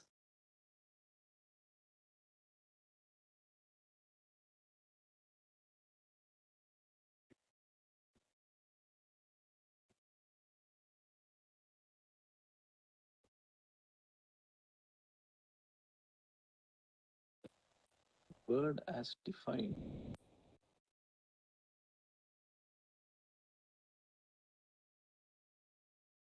If you have a license to drive a light motor vehicle, how is there a specific authorization to drive a transport vehicle? And that specific authorization was provided along with the form. The expression transport vehicle under 221 may not be used in the same manner as is defined in the section. It might have been a general usage. Unless we see the original position as it were. 1959 Act, is it? Before this? 1959. 39. See, one thing is very clear that Yes. a light motor vehicle includes a class which is wider than a transport vehicle, Correct. right? Correct. Because otherwise, light motor vehicle would be equated with a transport vehicle. Now, if you go back to section 221 at page 317 of Mr. Dave's compilation, Means a transport vehicle like light motor vehicle means a transport vehicle or omnibus. Omnibus is a vehicle which is so adapted to carry more than 6 passengers. Correct. The gross vehicle Or a weight, motor car. right? Or yes, Or a motor car. or omnibus, the gross vehicle weight of either of which, or a motor car, or tractor, or road roller. The unladen weight of which does not exceed 7,500 kilograms. So therefore, So the expression transport vehicle in 221, is it to be read in the context of the definition of transport vehicle in 247? 47. yes, I would say yes, except that it is qualified by that it should not exceed 7,500 kilograms. So all transport vehicles which are less than 7,500 kilograms would come under the definition of light motor vehicle under 221. Where the gross vehicle weight is less than 7,500. Yes. But that doesn't mean that if you have a license for driving a light motor vehicle, that gives you authorization to drive a transport vehicle less than 7,500 kilos. Why? Because section 3, which authorizes you to drive what kind of vehicle, namely whatever your license describes it as, has a proviso, or a sort of a proviso. But if you are going to drive a transport vehicle, then your license must specifically authorize you to do it. Because the words, according to you, specifically entitles Yes. him so to do. Yes. These are words of some significance in the sense that otherwise, everybody who holds a light motor vehicle license would be entitled to drive a transport vehicle. Any of them, not only. Now, supposing Unless for his driving instance, license specifically entitled. This also seems to indicate that the licensing regime is different from, just the definition absolutely regime. right. And your lordship has seen, my lord, the form of license. There is a now, of course, my lord, under the amended rules, 2021 amendment, it says light motor vehicle transport or non-transport. So that makes it absolutely clear, but that has come only in 2021. The form earlier, when Mukund Devangan was there, also had, my lord, just have a look at Mukund Devangan itself. The form is given at page 685 of the judgment, which is not 121 of Mr. Dave's compilation. In para 24, that form is given. Sorry, 121 of our, just pick up Mr. Dave's compilation. Yes, you're not. And Justice Mishal's judgment holds that in section 10, the words transport vehicle were introduced on 14th November 1994. Correct. And all those other categories were also deleted. F, Yes. G, and H were Yes. deleted. I'll come to that as to what is the effect he of that the learned amendment. judge says that the mere addition of the word transport vehicle in 1994 Yes. does not obliterate the fact that yet a light motor vehicle is included. So a transport vehicle is for the included moment, in the definition I of am the for light. the moment, my lord, addressing your lordship on three. what would have been the position prior to the amendment, even prior to the amendment, before transport vehicle was added as a separate, my lord, class under section 10. I am saying that even before 1994, my lord, because of section 3, which specifically said, had an exclusion that if you want to drive a transport vehicle, you can't go just by the categorization of the license. It must specifically authorize you to drive a transport vehicle. And the principle which in is why, my section lord. 3, the principle in section 3, which is so very clear, is completely reflected in the entirety of the scheme of the Absolutely statute, right, because there is a which separate. draws out very, very clear distinction Absolutely right. between transport and non-transport vehicles. Supposing I get a LMB Requirements license of at the age license 18. are different. Medical certificate requirements are different. Age is Renewal, age. The very fact that if I cannot get a license to drive a transport vehicle unless I've had a license to, I can't even get a learner's license to drive a transport vehicle unless I've had a license to drive an LMV for 1 year.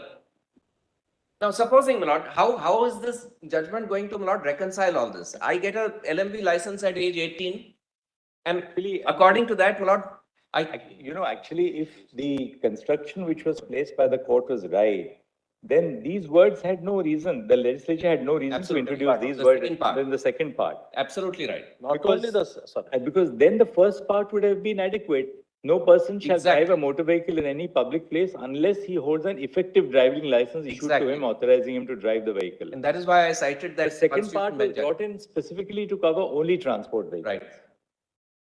So that renders that totally redundant. That's Osho's otherwise, that second part. it actually collapses the two separate features of the statute into one. So it's actually the section 3's bifurcation becomes redundant. Absolutely. And also half of the statute becomes redundant. Correct. How do you, I can get a license at 18. Okay. I've seen. Yes. What Now, else Lord, is? my second point is post. Just one.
So, Lord, the position would be covered by section 3, and that is dehors the 1994 So that was your amendment. first reason point. why you say that's wrong. Now, what is the second reason why it is wrong? Second reason, my lord, is post 1994, when in section 10(2),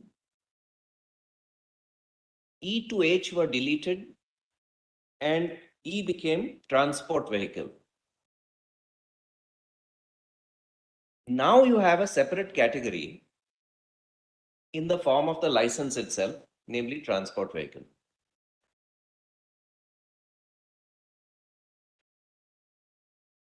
My submission is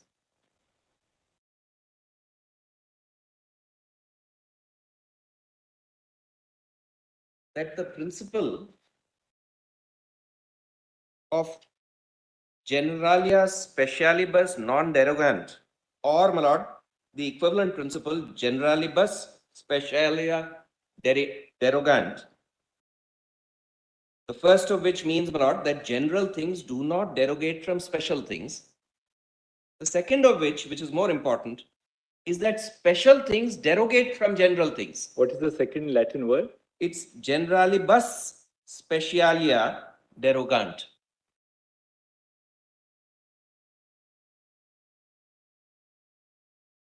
The principle is that if you have a specific or a special entry or a word, as against that you have a general, then whatever comes within the ambit of the special will be excluded from the general. Now, Lord, in this case, 10(2) now has a category of transport vehicle, which is specific. It also has the category of light motor vehicle, which is general, which may have a private motor car, a light transport vehicle, a road roller, an omnibus, etc., various things. That's general. Now, if you need to have a license to drive a transport vehicle, my submission is that you will fit into the special part of 10(2), which is the transport vehicle, and not be covered by the general. The general will exclude something which is specifically provided separately.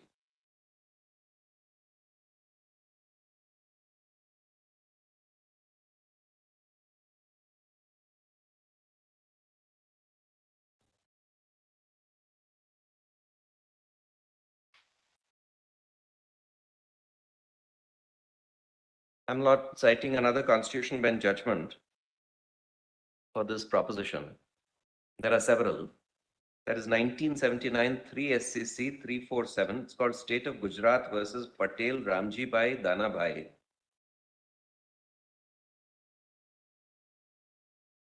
Constitution bench headed by Chief Justice Chandrachud, the senior.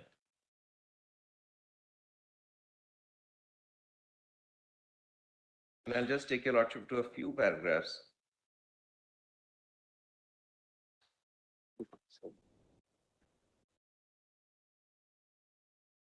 Paragraph 3 first.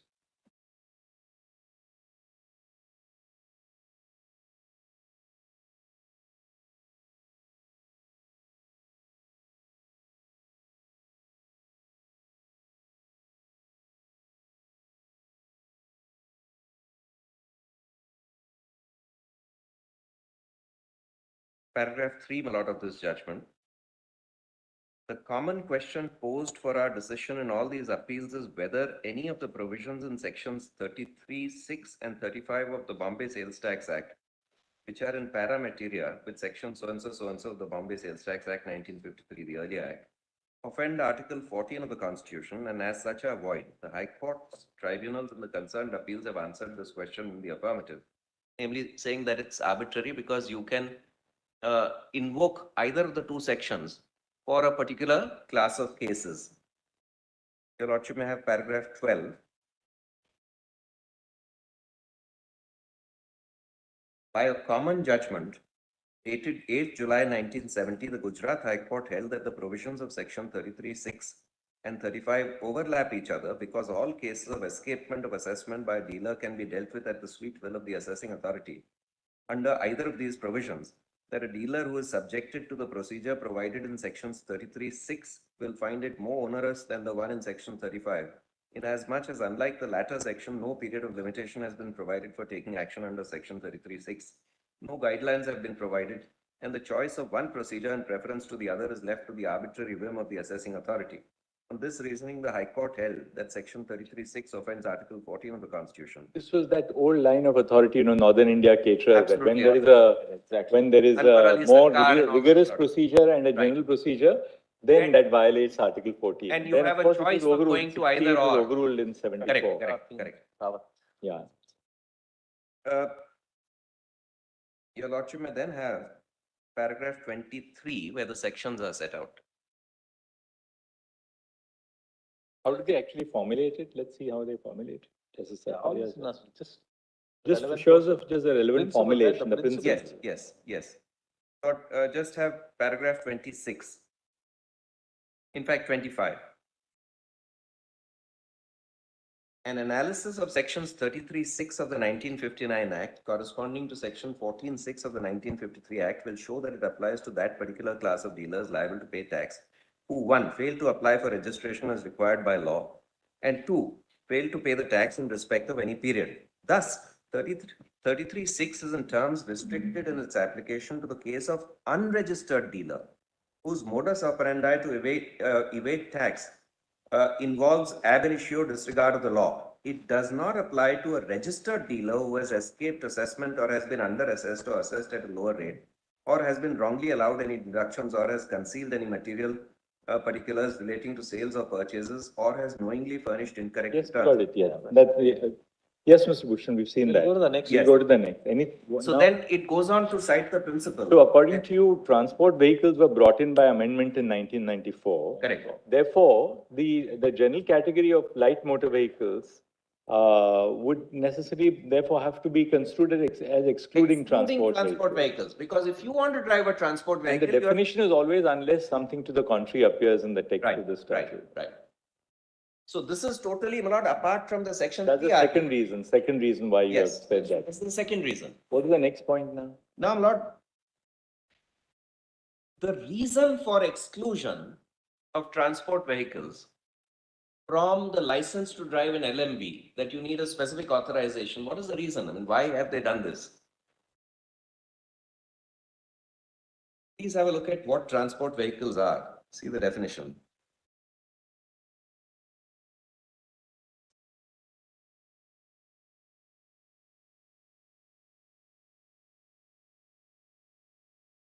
(247), page 318.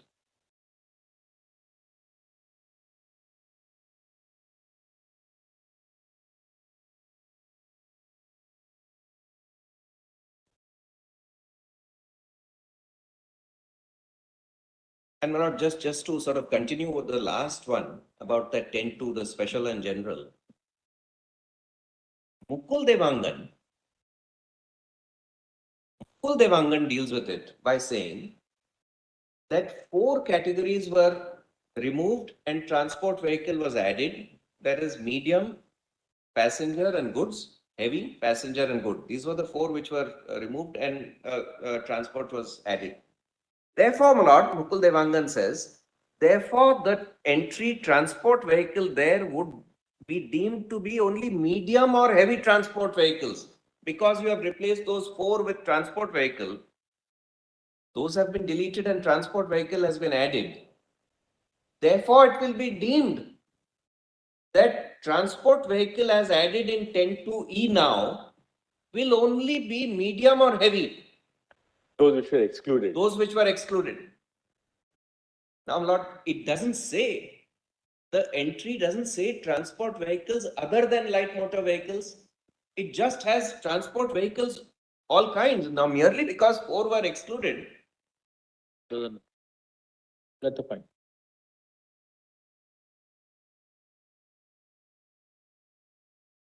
You have to tell us the Yes, 247. reason for excluding. Correct.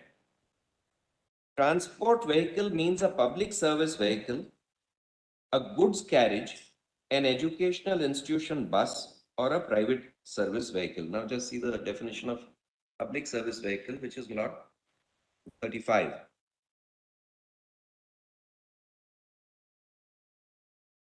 Just before this.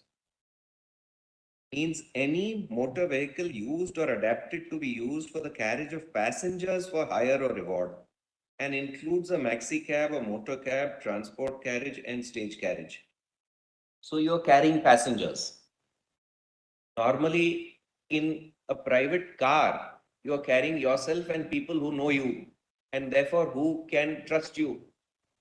But here you're carrying passengers who don't know you. You may be driving a bus, you may be driving a school bus.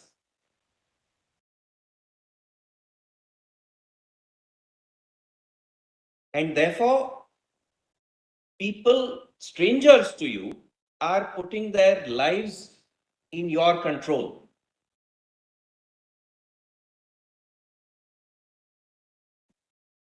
And therefore, my lord, the licensing provisions are much more stringent. Get a license, you must be at least 20, you must have that kind of Yes. maturity. The license will be given only for 5 years, it will have to be renewed every 5 years. Unlike not a light motor vehicle, which will be valid up to 40, it could be valid for 22 years. If you get it at 18. You have to have a medical examination and a certificate before you get a license, unlike not in light motor vehicle. Yes. So why is all that? Why is there a stringent mechanism for transport vehicles? Because you are putting others at risk. Or in the case of goods vehicles, because it also includes not goods vehicles, you are driving normally for very long hours. Truck drivers drive for very long hours. So again, my lord, that's according to me, the rationale for having a totally different regime for licensing of transport vehicles, or for granting a license enabling you to drive a transport vehicle. Now, my lord, just come back to 3.1, which is why certain kinds of transport vehicles are excluded from that specific authorization. And no person shall so drive a transport vehicle other than a motor cab or motorcycle hired for his own use.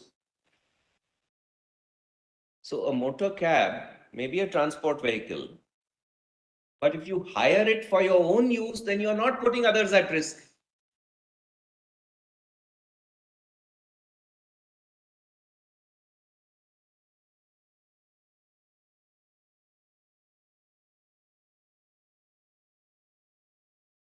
Motor cab is a transport vehicle. Your lordship may have a look at, my lord. The definition of motor cab means any motor vehicle constructed or adapted to carry not more than 6 passengers, excluding the driver, for hire or reward. So you may hire a car, but you want to drive it yourself. Excluding the driver for hire. Correct. So why is this exclusion from transport vehicle? Because you're not putting others at risk. When you use your personal car as a Ola. Correct. No, the reverse. When you use a rented vehicle, when you use your personal car as an Ola, then you have to get a transport vehicle license. Absolutely right. But when you use a rented car for your own use, For your own use. then you For your don't own need a use. transport You're not vehicle carrying license. outside. You don't need to. Yes, absolutely right. So that is, my lord, my third point, namely that's the rationale for having a separate regime, separate syllabus, separate age, separate validity of license, medical certificate, all those provisions which my learned friend pointed out, my lord. And how do you reconcile the two? Supposing this judgment was right, each and every one of them you'll have a problem. I can get a LMV license without, my lord, a medical certificate. And then I can, according to the judgment, I can then drive a transport vehicle with it. But the section says you cannot get a transport vehicle license. You can't drive a transport vehicle unless you do all this. You get a medical certificate. I can get a license at 18. I don't need to renew it, my lord, till I'm 40. How do you reconcile all this? It doesn't say that if your LMV is license is going to be used for transport vehicle, then you must get it renewed every so many years. My license will only say LMV. And according to this judgment, I can drive a transport vehicle with it, provided it's under 7,500 kilos. Then, my lord, I don't need to get it renewed every 5 years, despite the provision. I can drive it at 18. I can get a license without a driver's license. How do I, my lord? If the provision says you can get a learner's license for a transport vehicle only if you've had a license, a real proper license for a LNV for 1 year. But in the same breath, this judgment is saying if I have an LNV license, I can drive a transport vehicle. All these lot become contradictory, all these sections. There is a section 9(4). I'm unclear, I'm not as to whether your lordship had seen it earlier. Just have a look at that also.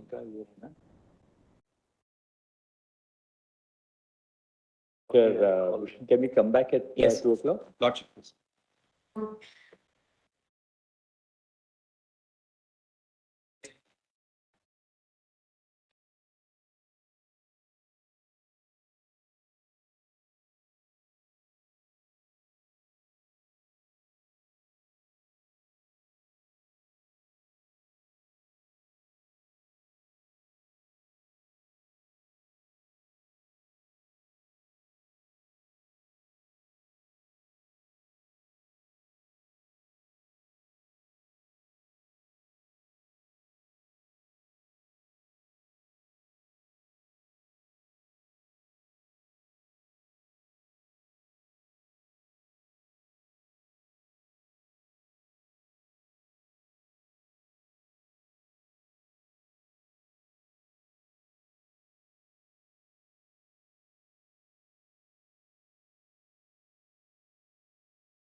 Lordship, please. What is section 9 for? What page is it? PDF? Yes, 320? One. Yes. What is 9 Now, for? 9 is grant of driving license. Now, if your Lordship has 9.4 straight away, where the application is for a license to drive a transport vehicle, no such authorization shall be granted to any applicant unless he possesses a driving certificate issued by a school or establishment referred. This is the way I'd shown us. Yes. Now, I just want to make one point about it. Your Lordship will notice the use of the word authorization. It doesn't say license, because the section itself is about license, grant of license. Now, this is pre-1994. This subsection predates the 1994 amendment. So section 10 at that stage did not have a license for driving a transport vehicle. It only said in section 3 that whichever category your transport vehicle fits in, you will have to have an authorization granting you to drive a transport vehicle. So this fits in with my construction of 3.1. Namely, if you want to drive a transport vehicle, irrespective of what category it fits in, just a license of that category is not enough. You must have an additional authorization to drive a transport vehicle. And this can't be given unless you have a certificate, driving certificate issued by a school, driving school, which is not required for light motor vehicle, which is not a transport vehicle. Yes.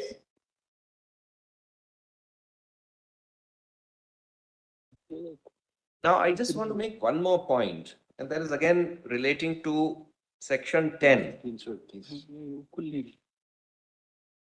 Your Lordship has seen that Mukund Devangan says that because a transport vehicle is included in the definition of light motor vehicle, therefore a license to drive a light motor vehicle shall include the license to drive a transport vehicle. Right. Now, the same reasoning applies to road roller, because light motor vehicle also includes a road roller which is less than 7,500 kilograms. Right. Now, just consider, road roller was there in section 10.2 initially also, 10.2I. It's still there, was there initially also. Therefore, if you carry the logic of Mukund Devangan, if you get a license to drive a light motor vehicle, you can drive a road roller also, so long as it's below 7,500 kilograms. But this will be much more than that. A road roller drives totally differently than a normal car. Turning it, etc., is all going to be totally different. Now just have a look at section 9.3. Before you get a driving license, you must have a test.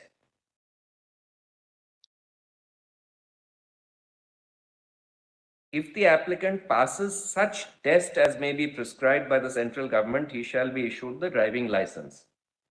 Now this test, your Lordship will find, Rule 15 says, Rule 15.2. Which provision was this? 9.3. 9.3. So before you get a driving license, obviously you have to pass a test. Yes. Now, what vehicle do you drive for the test? That is prescribed in Rule 15.2.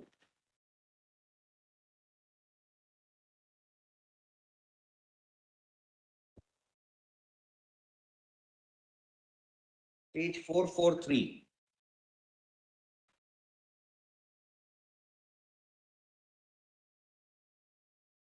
The test of competence. Does your Lordship have that now?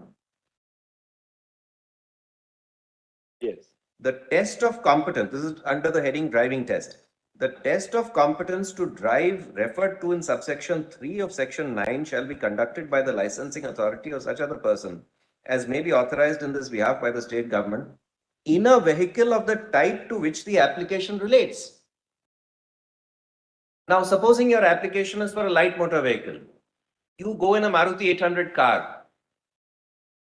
You pass the test. You don't drive a road roller. Can it be said now you're authorized to drive a road roller? Even though that's a totally different category under 10.2. If you follow Mukund Devangan's logic, then you can even drive a road roller now. So surely, if you want to get a license for a road roller, you will have to be tested on a road roller of the vehicle of the type to which the application relates. So Right. therefore, another reason showing how the logic in Mukund Devangan is totally flawed. And again, reiterating, this will be covered by that generalibus specialia derogant. Namely, if something is there specifically, it will be deemed to be excluded from the general. What else now? Yes. Now, Lord, just one very quick point, and that is, Lord, possibly the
one thing that may have weighed in the mind of the court while deciding Mukund Devangan possibly could have been that the insured may be benefited if the insurance policy is still valid, despite the fact that it's not specifically authorized to drive a transport vehicle.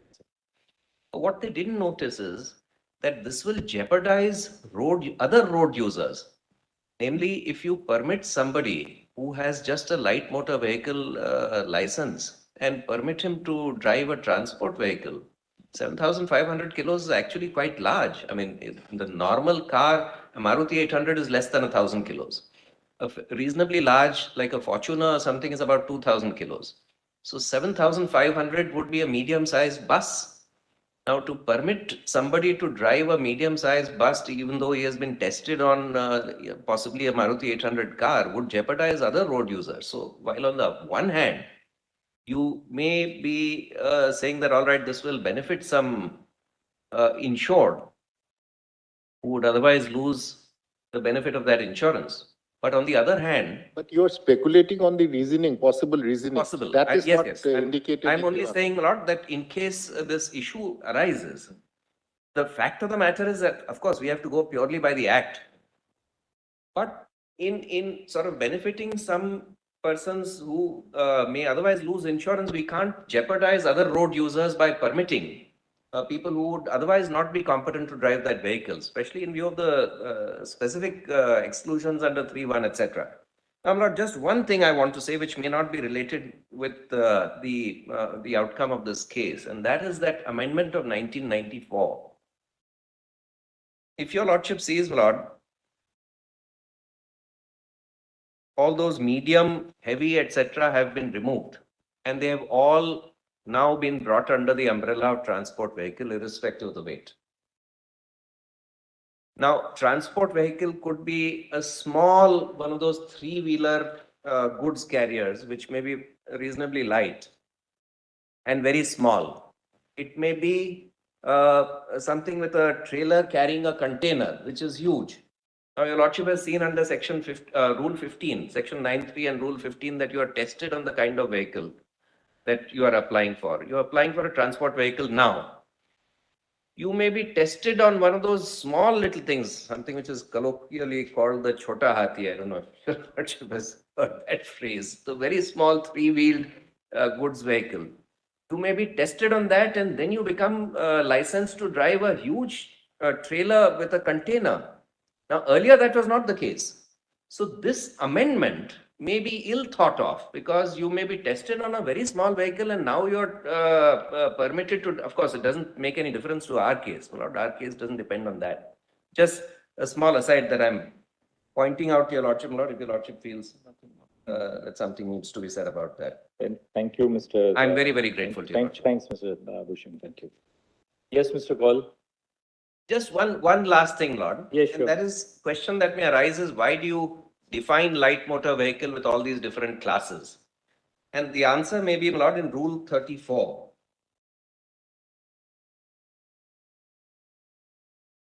Because different fees are payable for a trade certificate based on whether it's a light, medium, or heavy. Rule 34 read with Rule 84 and the table with Rule 81, which is the fees chargeable. This is for a trade certificate. Very grateful to you, Lordship. Yes, Mr. Kaul. May please. Ultimately, the issue is not whether transport vehicles are included in the definition of LMV. The issue is whether the holder of an LMV vehicle, simpliciter, is entitled to drive all vehicles within the scope of section 2 subclause 21 without any specific endorsement, without any application, test, eligibility, age requirement, medical certificate at all. So simply because you have an LMV license is enough for you to drive all vehicles under section 2 subsection 21 is the mistake, with all respect that I say, is committed in Mukund Devangan. And this error, my lords, occurs because what the court does is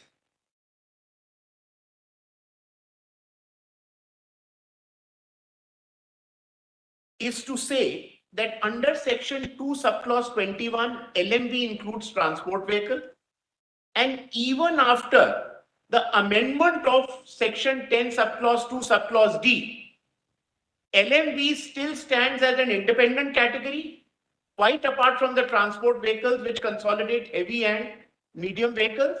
Thus, simply by having an LMV license, you can drive a transport vehicle within that category. That's where the error lies. Completely ignoring, my lords, that the light motor vehicle definition under section 2, subclause 21, is a broad definition based on weight and includes all kinds of transport vehicles. It's a general definition which is weight based.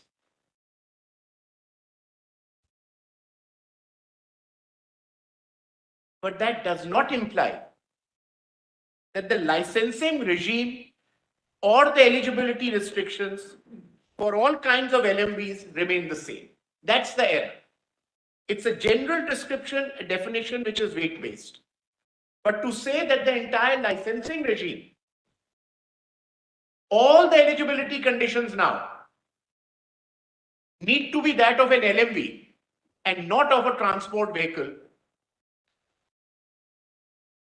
is the most fundamental error which is committed in the judgment in Mukund Devangan. And my lords, which your lordships have now repeatedly heard, and also observe. The issues involved of public safety, of much longer hours, duration, hazardous goods, interaction with far more passengers, congestion, many of those issues come in. Wide transport vehicles and their eligibility conditions, the licenses to be taken, medical certificates, all are put as stringent conditions there. Those are the essential differences. Now, even, my lords, as far as the forms are concerned, because please have Form 7 of the compilation which Mr. Dave gave at page 881, Form 7. Sir, may I have your lordship's leave? Yes, yes. And it's this compilation which Mr. Dave gave in the morning. Please have page 881.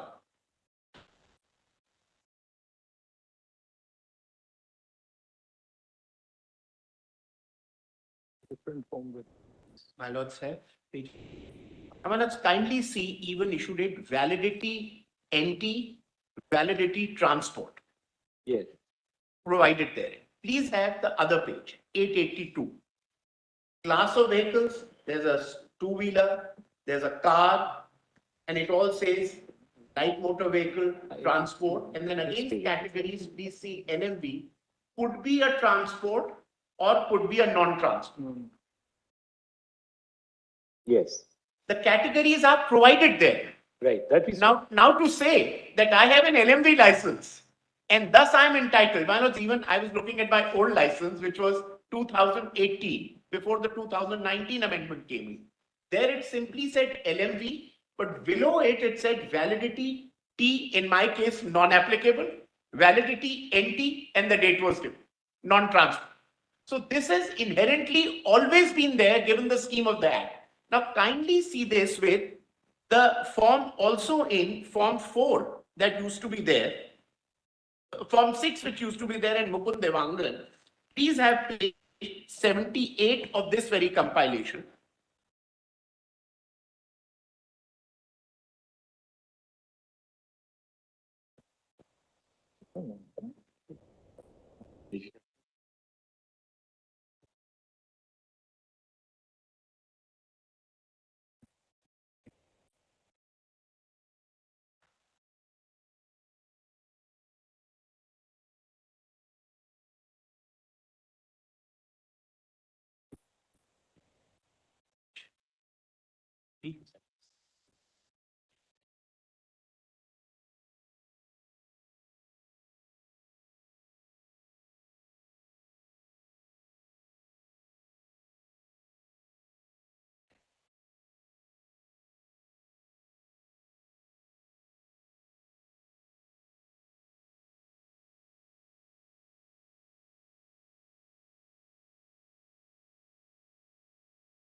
Also.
Your Lordships, be kind enough to have page 79.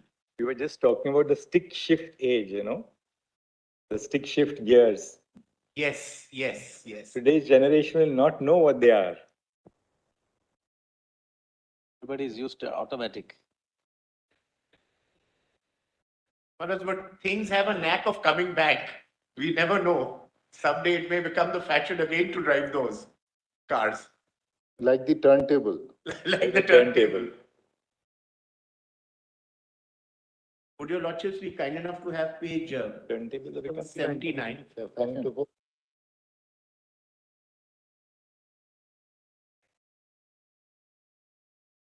Page 79. Now, this was the form in Mukund Devangan, my lords. And please see somewhere in the middle, a motor vehicle of the following description. First, the descriptions are given, and then a motor vehicle of the following description, license to a driver or motor vehicle other than transport vehicle. And on the right side, license to drive transport vehicle.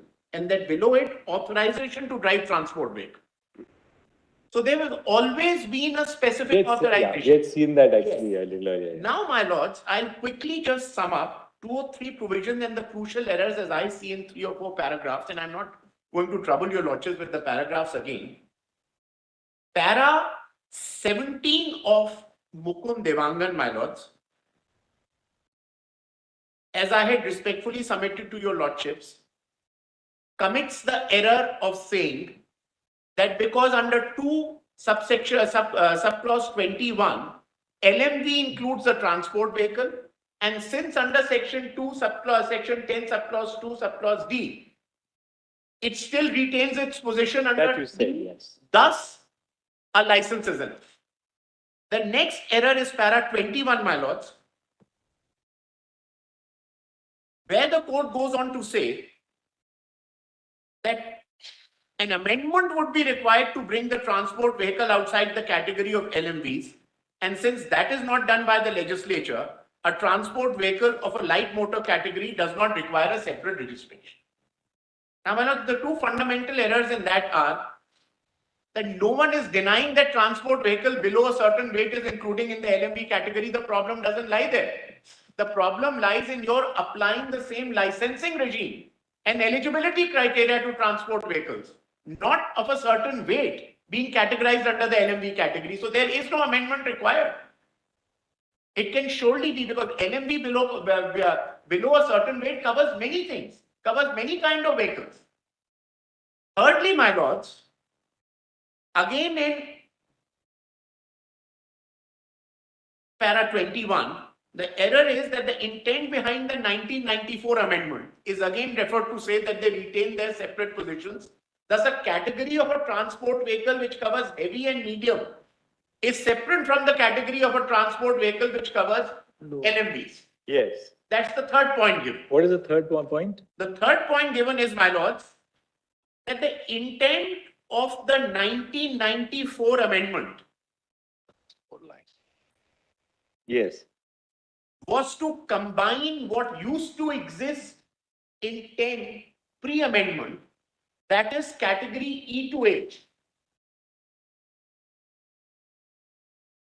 in order to create 2 separate classes of transport vehicles, one covering heavy and medium,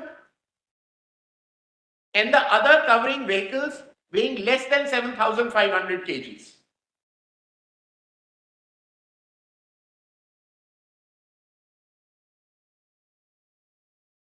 Completely ignoring the fact, my lords,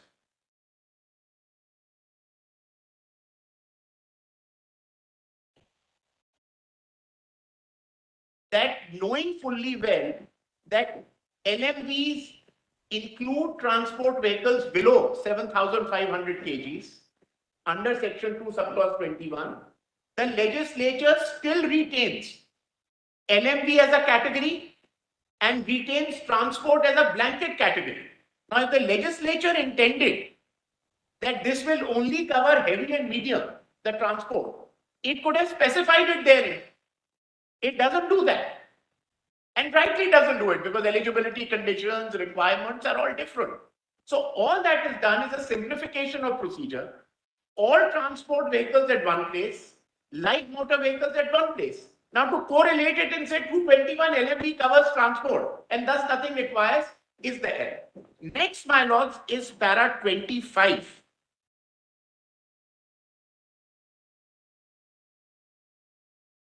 Which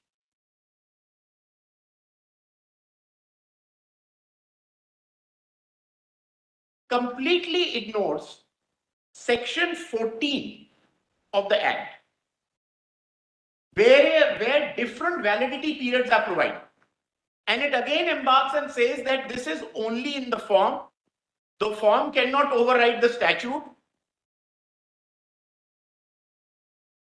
And these validity periods will only apply to heavy and medium transport vehicles as contained post-amendment to section 2 subclause 2 subclause DNA. Completely ignoring 14 of the statute, which deals with validity periods for various provisions, for various class of vehicles. Now, my lords, if this judgment is seen as it has the effect of completely obliterating the requirements regarding user or intended use.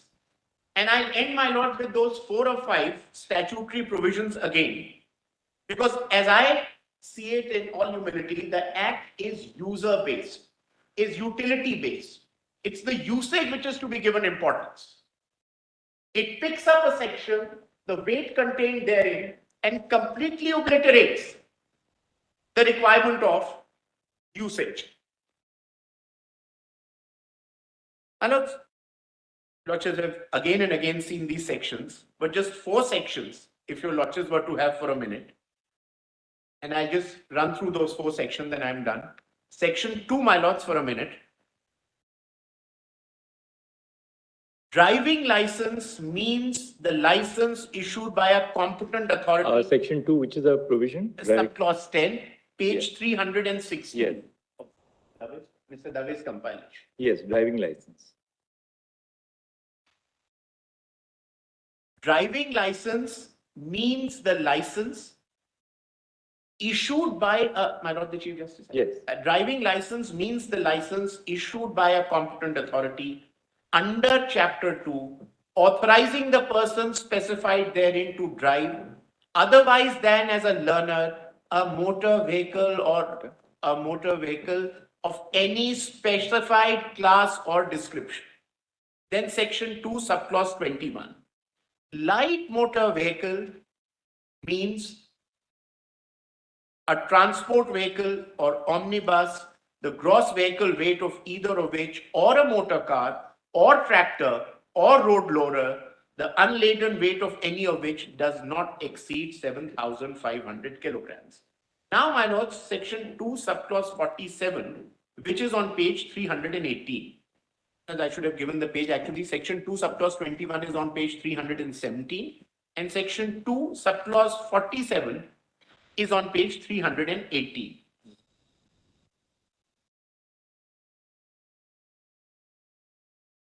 Please have Section 2, subclause 47.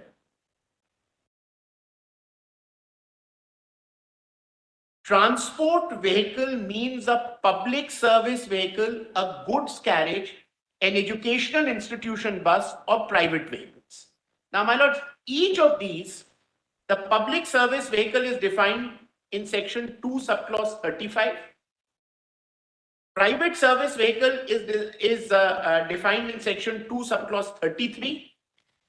Goods carriage is defined in 2, subclause 14, and educational institution bus in Section 2, subclause 11.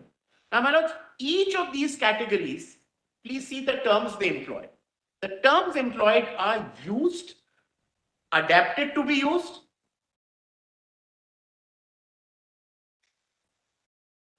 adapted to be used, constructed, or adapted for use. Clearly showing that the category of transport vehicles is entirely based on the use of the vehicle and not on the weight of the vehicle. Used, adapted to be used. You said constructed? Used, adapted to be used, or constructed or adapted for use.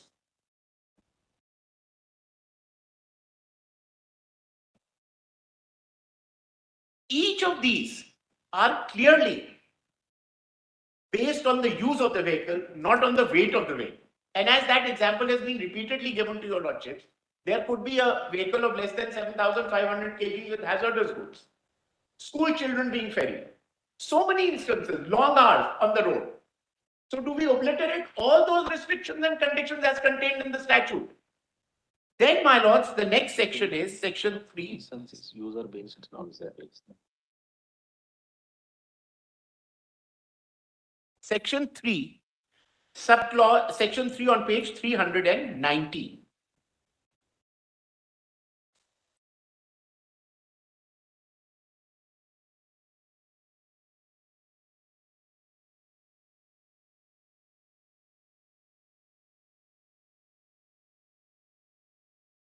No person shall drive a motor vehicle in any public place unless he holds an effective driving license issued to him authorizing him to drive the vehicle, and no person shall so drive a transport vehicle other than a motor vehicle or motorcycle hired for his own use or rented under any scheme made under subsection 2 of section 75 unless his driving license specifically entitles him to so to do.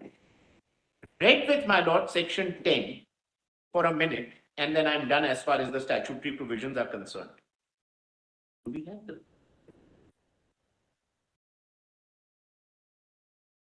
No, we don't have that. In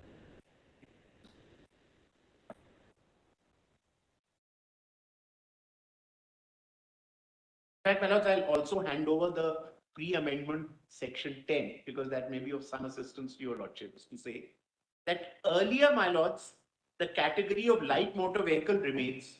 E to H, as they earlier were medium goods vehicle, medium passenger motor vehicle, heavy goods vehicle, and heavy passenger motor vehicle. That E to H were combined to make them into transport, which came in the new. Right. And that which I respectfully submitted is can't be read to mean that light motor vehicle has been retained, and since under 221, it includes transport vehicle, a new category is carved out of a light motor vehicle, which is a transport vehicle of less than 7,500 kgs, not requiring any of the things of eligibility, etc., which are required to be done, which could not be so.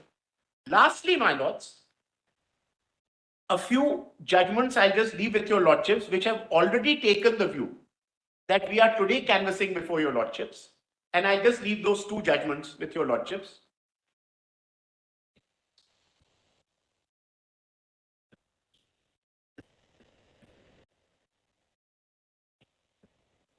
Just two judgments.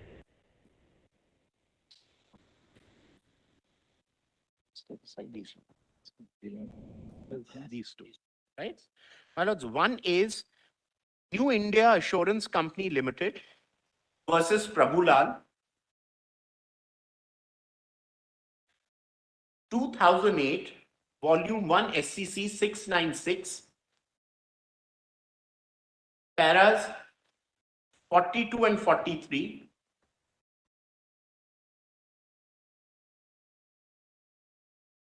Whose judgment is that?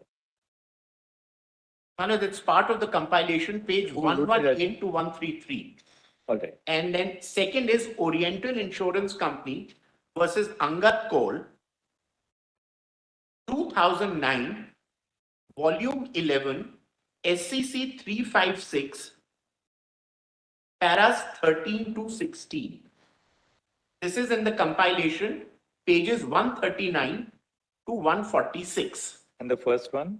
First one was in the compilation, pages 118 to 133.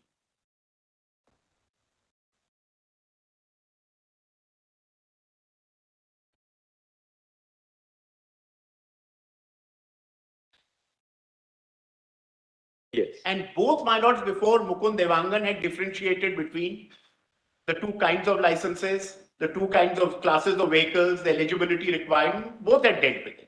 Now, my lords, I am not revisiting, since your lordships have repeatedly seen all those conditions on age, qualification, that you must have even before a learner's as a transporter, you must have a license. All those conditions which have been repeatedly shown to my lords. Yes. And thus, my lords, to say that an LMV to say that an LMV merely because it covers on a weight, Right. a transport vehicle requires no other requirement to make you eligible to drive a transport vehicle would be completely contrary to the statute. And as your lordships in ERA and many other judgments have held, the text and the context has to be seen. A purposive interpretation, a harmonious construction is what your lordships will see, and not a interpretation which renders large parts of the provisions odious or obliterates a very important part in the scheme of the act and defeats the object of the act. I'm very, very grateful, my lord. Thank you. Thank you, Mr. Paul. I have nothing further to add. I'll take only 5 minutes, my lord. Because one angle, my lord, which may assist your lordships even in arriving at a correct conclusion, my lord. Lord, your lordships would find from the general architecture of the act, the sine qua non or the intention of the legislature under every provision is the safety of the one who drives and safety of those who are affected. The passengers or people not on the road.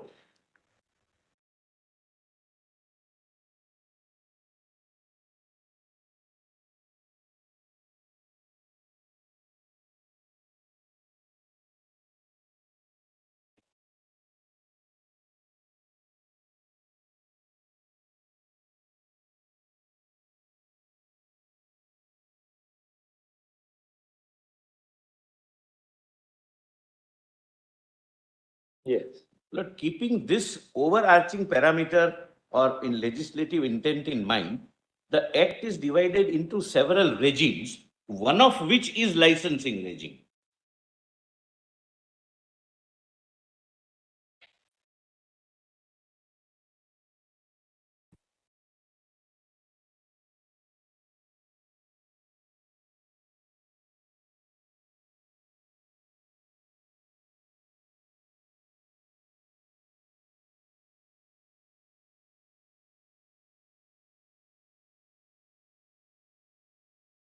Now, before I show, Lord, only 3 sections in my submissions would be over. Lord, kindly once again visit section 10. If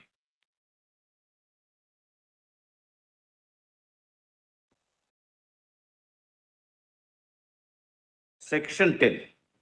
Lord, your lordships would bear in mind, your lordships have been repeatedly shown section 221 that light motor vehicle means transport, includes transport vehicle. But for the purpose of the first regime, namely licensing regime, both are separately provided. Your lordships have not seen that. Yes. Under 10(2), D and E, legislature had no necessity to separately provide. It could have said light motor vehicle, which in any case would have included transport vehicle.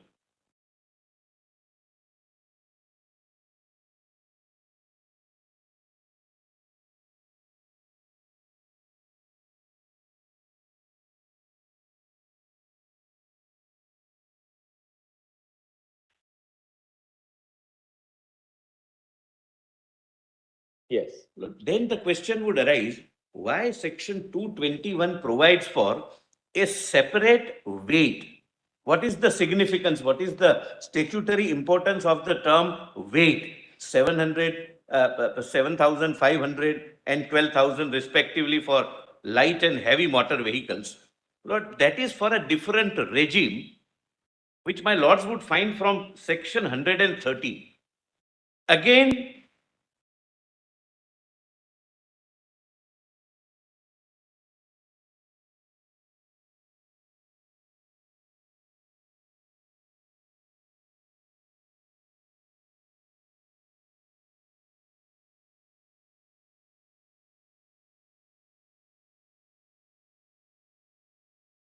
Yes. kindly come to section 113 of the Act, my lords.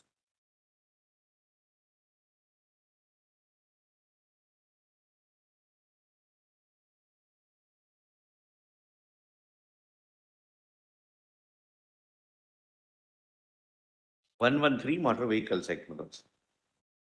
This is another regime, of course, taking care of the safety, but not licensing regime. And that is where, my lord, the weight comes. The state government, your lordship gets. So Solicitor, today you forgot your iPad at home? I'll read, my lord. I beg your lordship's pardon, my lords. But I didn't even realize that I'm already continuously committing. You have to constantly goad everyone. Old habits die hard. Yes, I'm so sorry, my lords. Lord, please see section 113. But now I have learned, my lord, under the Yes. the state government may prescribe the conditions for the issue of permits. My learned brother says, when you say I've learned, my learned brother said, under your coercion. Not coercion, my lord, I wanted to say. My lord, the way I stopped at the word under, my lord, may lead to that, but that was not intended, my lord. Yes. The state government may prescribe the conditions for the issue of permits for transport vehicles. Please see, my lord. By the state or regional transport authorities and may prohibit or restrict the use of such vehicles in any area or route. Your lordship knows, my lord, in some of the areas, transport vehicles are prohibited. Right. And here comes the weight part. Please see, except as may be otherwise prescribed, no person shall drive or cause or allowed to be driven in any public place any motor vehicle which is not fitted with so and so. No person shall drive or cause or allowed to be driven in any public place any motor vehicle or trailer, the unladen weight of which exceeds the unladen weight specified in the certificate of registration. Lord, there can be an area where there is a prohibition of driving any vehicle which is more than 7,500. Lord, your lordships would find section 114, I'm not reading. It confers power on the statutory authority to get it weighed if someone disputes. But please see 115. Here also, my lord, the weight comes, whether my vehicle is a light motor vehicle, which may include transport vehicle or not, but distinction would be that of weight. The state government or any authority authorized in this behalf by the state government, if satisfied that it is necessary in the interest of public safety or convenience or because of the nature of any road or bridge, may by notification in the official gazette prohibit or restrict, subject to such exceptions and conditions as may be specified in the notification, the driving of motor vehicles. Here, my lord, the weight can be the consideration. That motor vehicle, light motor vehicles, except transport vehicles are not permitted because it has weight of 7,500 and the bridge is in a dilapidated condition. Or any specified road, and when any such prohibition or restriction is imposed, shall cause appropriate traffic signs to be placed or erected under section 116 at suitable places, etc. My lord, then rest are, my lord, supplementary provisions to that. So, my lord, weight has its own importance in a separate regime, but section 10 says, so far as licensing is concerned, we give a separate license for light motor vehicle, and though transport falls within that, we give a separate license for transport vehicles. Lord, my learned friend has, my lord, just, my lord, one last minute. My lord, in my written submissions, my lord, there are some, my lord, your lordships are orally already informed, page 82 of my written submission. All right, Mr. Solicitor, we'll take a little liberty with you. We'll hear Archana on that part. Please, your lordship, kindly do Come that. on, tell us, Ms. Dave, what do you have to say? Thank you, Mr. Solicitor. Thank you. Thank you. Thank you. Submissions that my learned Solicitor General Senior was showing, my lords, we have attached some photographs. If my lords would kindly come to the submissions of learned Solicitor General, my lords.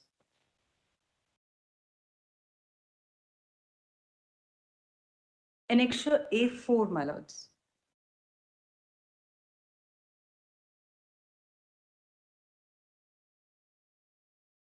Final written submissions? Yes, my lords. Lecture A4 you want to say? Yes, my lords. Those are bookmarked, my lords. Bookmarked, correct? Yes, my lords. Okay. Union of India versus Dilip Kumar Singh. No, it's the final written submissions, page 82, my lords. There are pictures, my lords. Like this. This Honorable Chief Justice. She has got.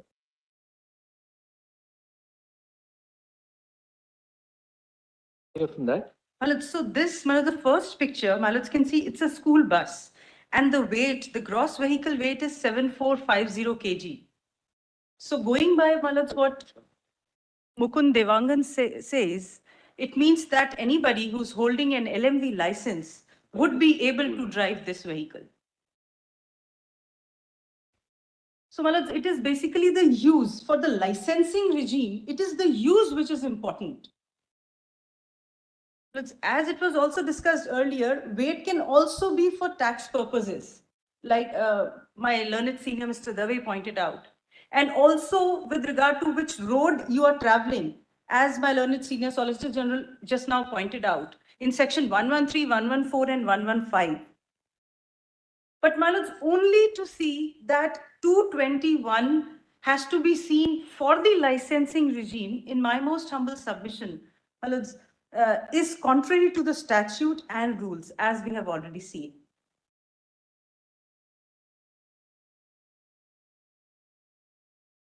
Yes. Well, so similar are the other pictures that I have put, my lords. It is again a school bus. The gross vehicle weight is 5,900 kgs.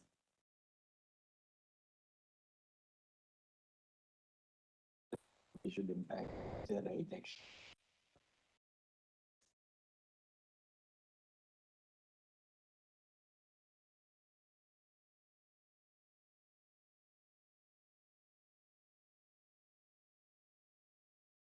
Well, as when we talk about the harmonious construction of the statute, it means that if, well, you have to read the statute as a whole. So when there is one provision which is going contrary to all the other provisions, then a harmonious construction of the statute with regard to what purpose it is defining. So maybe the definition clauses with regard to the weight, because they are saying that maybe a light motor vehicle can mean a transport vehicle, and they have prescribed a weight. But whereas in chapter 2, section 3 clearly says that it is the use of the vehicle, and the second part, whereas the second part is in fact a negative covenant, which is saying that you cannot drive a transport vehicle. Well, these are my submissions. I have also, my lords, filed another submissions saying the judgments on harmonious construction. Well, it's additional written submissions. I don't Not want necessary. You can on the we'll to check out GP. cut out the paragraphs for my lords. All. Thank you, Mr. Deeply Dave. obliged. Thank you. Thank you, Ms. Dave. Just 3 minutes, minutes. I represent this. For the, I on am the same side as this? Same side. All right. For the insurance company or? not for an intervener, I represent a society, which helps road accident victims. And it's called as the Society Against Drunken Driving. My IA number is 13309/6 of 23. The point that I am making is, this honorable court has looked at road safety as a fundamental right under part 3. It has specifically recognized it to be a 21 right. And my lords, having recognized those 2 paragraphs of the judgment, my lord, which says that road safety is a part of a 21 right, if you read it as a 21 right, my lords, my submission would be Mukund Devangan on the road, my lords, in real terms, would be an antithesis to road safety, because it completely obliterates section 7, makes it OTOs. Under these circumstances, my lords, section 7 has to be read as a safety measure. My lords, post that judgment, my lords, that is the judgment on Life Safe Foundation, 124A was introduced as a safety measure, where, my lords, people, bystanders who are called as good Samaritans, who help people, my lords, because normally the tendency the judgment recognizes the fact that people don't come to help road accident victims at all because of the consequences they face with regard to investigation and interrogation. They are supposed to go to police station. Therefore, whereas the court had laid down the guidelines and said that till the vacuum is cleared by a statute or a regime which recognizes the right of bystanders not to be called as a witness, or rather they are, instead of being called as a witness to the police station for interrogation or during court, what they are supposed to send a commission to them, help these people. In fact, my lords, in US, there is some, in UK, my lords, there is something called as a Heroism Act, where, my lords, a person who helps a victim is in fact considered as a hero.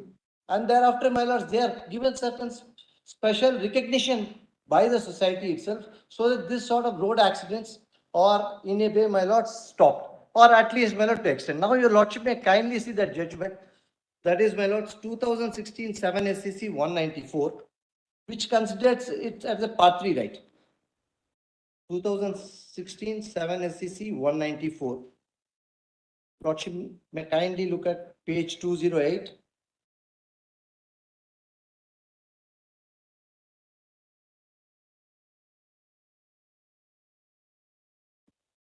I just read 1-2 paragraphs. Your Lordship got it, right? 208. Which paragraph? 55 minutes. 56.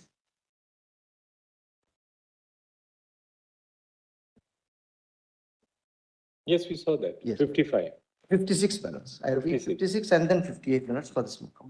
The Department of Road Transport is responsible for framing motor vehicle legislation and evolving road safety standards in India. WHO, my lords, it's also a part of India's international obligation. WHO, in its World Report on Road Traffic Injury Prevention 2004, has projected that by 2020, road accidents will be one of the biggest killers in India. It is also emphasized that in low-income countries, the most common desisting factor restraining the public from coming forward to help victims is the apparent fear of being involved in police cases. There is need to build confidence amongst the public to help road accident victims. Bystanders should not be insisted to divulge their personal particulars or detained in the hospital for interrogation. People are hesitant to render immediate help to the road accident victims. The victims lay wounded on the road for some time till the arrival of police. Delay in rendering medical help in such cases sometimes is fatal. Good Samaritans have the fear of legal consequences, involvement in litigation, and repeated visits to police stations. There is urgent need to tackle these issues. There is need to establish legal framework so that a good Samaritan is empowered to act without any fear of adverse consequences or harassment.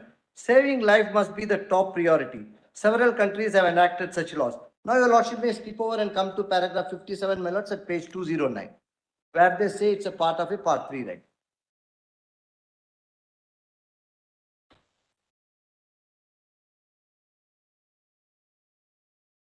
Lordship got me? Yeah.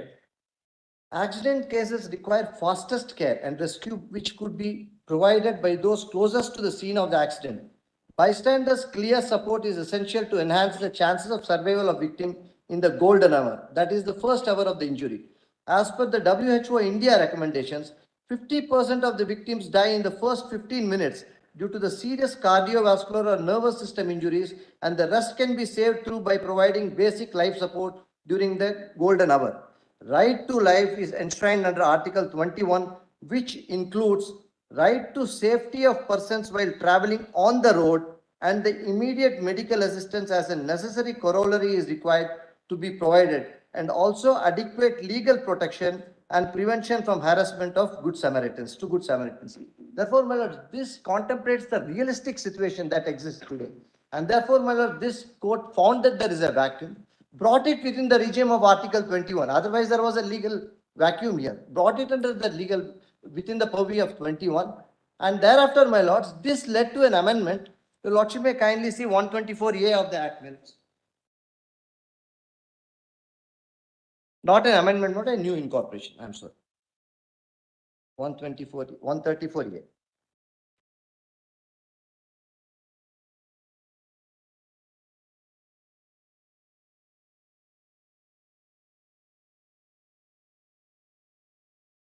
Protection of good Samaritans.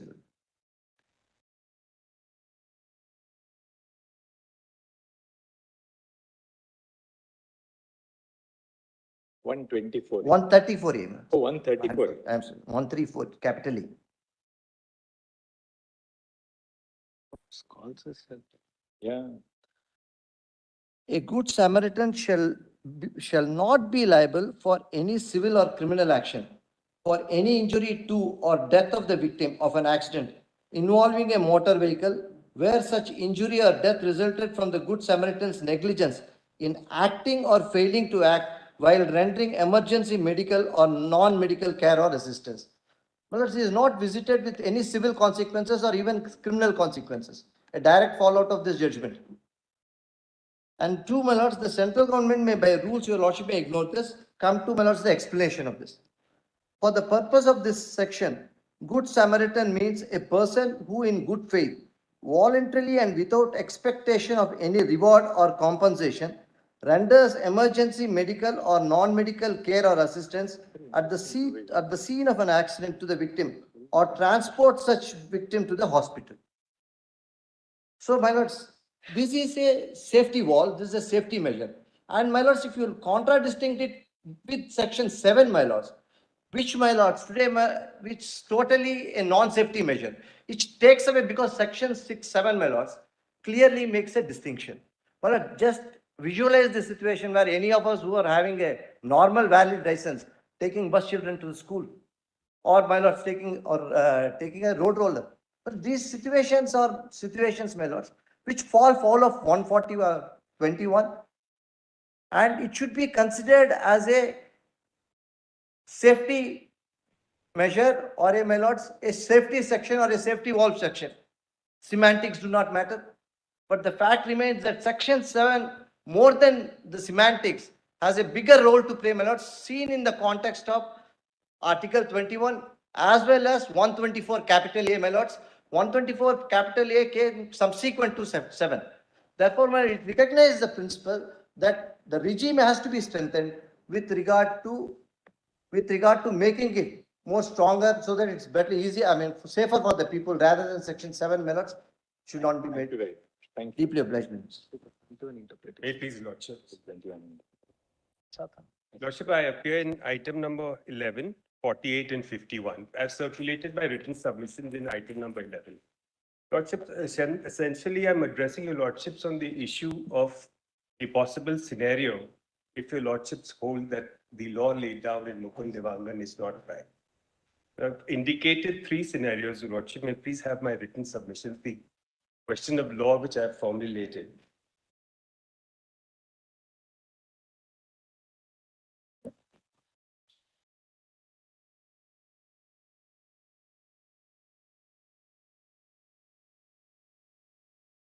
May I read, your Lordship? Maybe,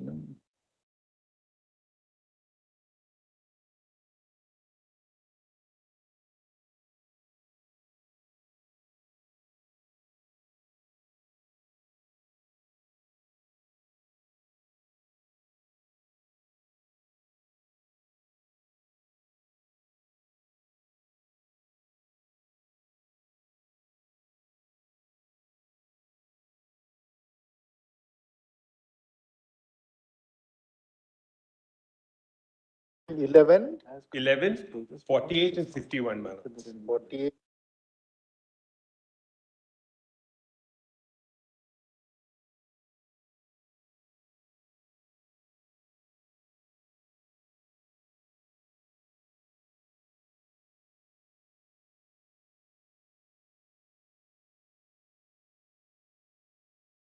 May I?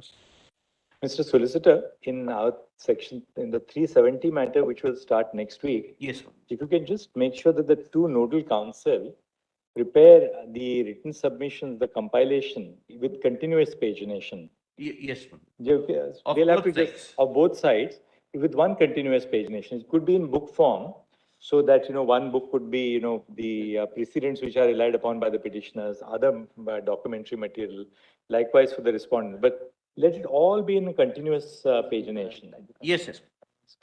We'll notify guidelines for these matters, because we are also, Yes, my lord, your lordship, sir. we are just Yes. fine tuning the But I guidelines. today itself, my lord, speak to The both two- of them. So that they can sit down and make sure that, where. We'll sit together and make the pagination so that every pagination tells. Over the weekend, then, the council is going to open from the other side. Maybe Mr. Ramchandran is opening perhaps. Last time they told us that. Well, last time, one Mr. Zafar Shah from Jammu and Kashmir, he opened the arguments, and the next was Mr. Rajiv Dhawan. Oh, I see. But whoever is opening the arguments and then those who follow should have that common pagination, so Yes, that yes. Well, also we'll for your ensure. side, it'll be much easier. We'll ensure that. Well, for the respondents, we may have to supplement our written submissions after listening to them. But that doesn't, my lord, it would not come as a last minute, my lord, that 10,000 which your lordship said experience. That's not the idea. But make sure that both the juniors sit down, the council sit I'll down ensure and give us, personally speak to both of them. and by tomorrow we'll notify the guidelines also, I think. Yes, yes, my lord. The date is 27, by 27. which, my lord, we are supposed to do Yes. that. It would be done, my lord, accordingly. Right. That will be nice. Speak to both of, yes, yes. I said next week by mistake. It's actually, of course, after that, 2nd August, your lordship. 2nd of August. So there's enough time to make sure that the pagination. Yes. Yes, Your Lordship. My first question is whether the direction given to insurance companies to pay third-party claims and recover the amount from the owner requires reconsideration in cases where an insurance company has a valid defense under Section 149 2A, Roman 2 of the Act. Now, Your Lordship, this is 150 in the new Act after the amendment. Second, Your Lordship, is whether in the present day scenario, insurance companies, to avoid liabilities towards the insured, are required to prove that the insured was guilty of negligence and failed to take reasonable care while employing the services of a driver. And third, Your Lordship, is whether the law laid down by this Honorable Court in Pappu versus Vinod Kumar Lamba, 2018, 3 SCC 208, is in slight conflict with Swaran Singh. Now, Your Lordship, question number B and C, in my respectful submissions, are perhaps the same facets, different sides of the same coin. Essentially, there are two submissions. Your Lordship, the issue of pay and recover. If an insurance company establishes a breach under 149(2), the remedy, Your Lordship, is given the benevolent nature, Your Lordships direct the insurance company to pay third-party claims and thereafter recover from the insured. This principle was doubted by learned two judges, and this issue was referred to larger benches in two different cases. Lordship, may I please have page 69 of my written submission. But do we deal with pay and recover in this Yes. matter? Why? It will be important initially, Your Lordship, may see the.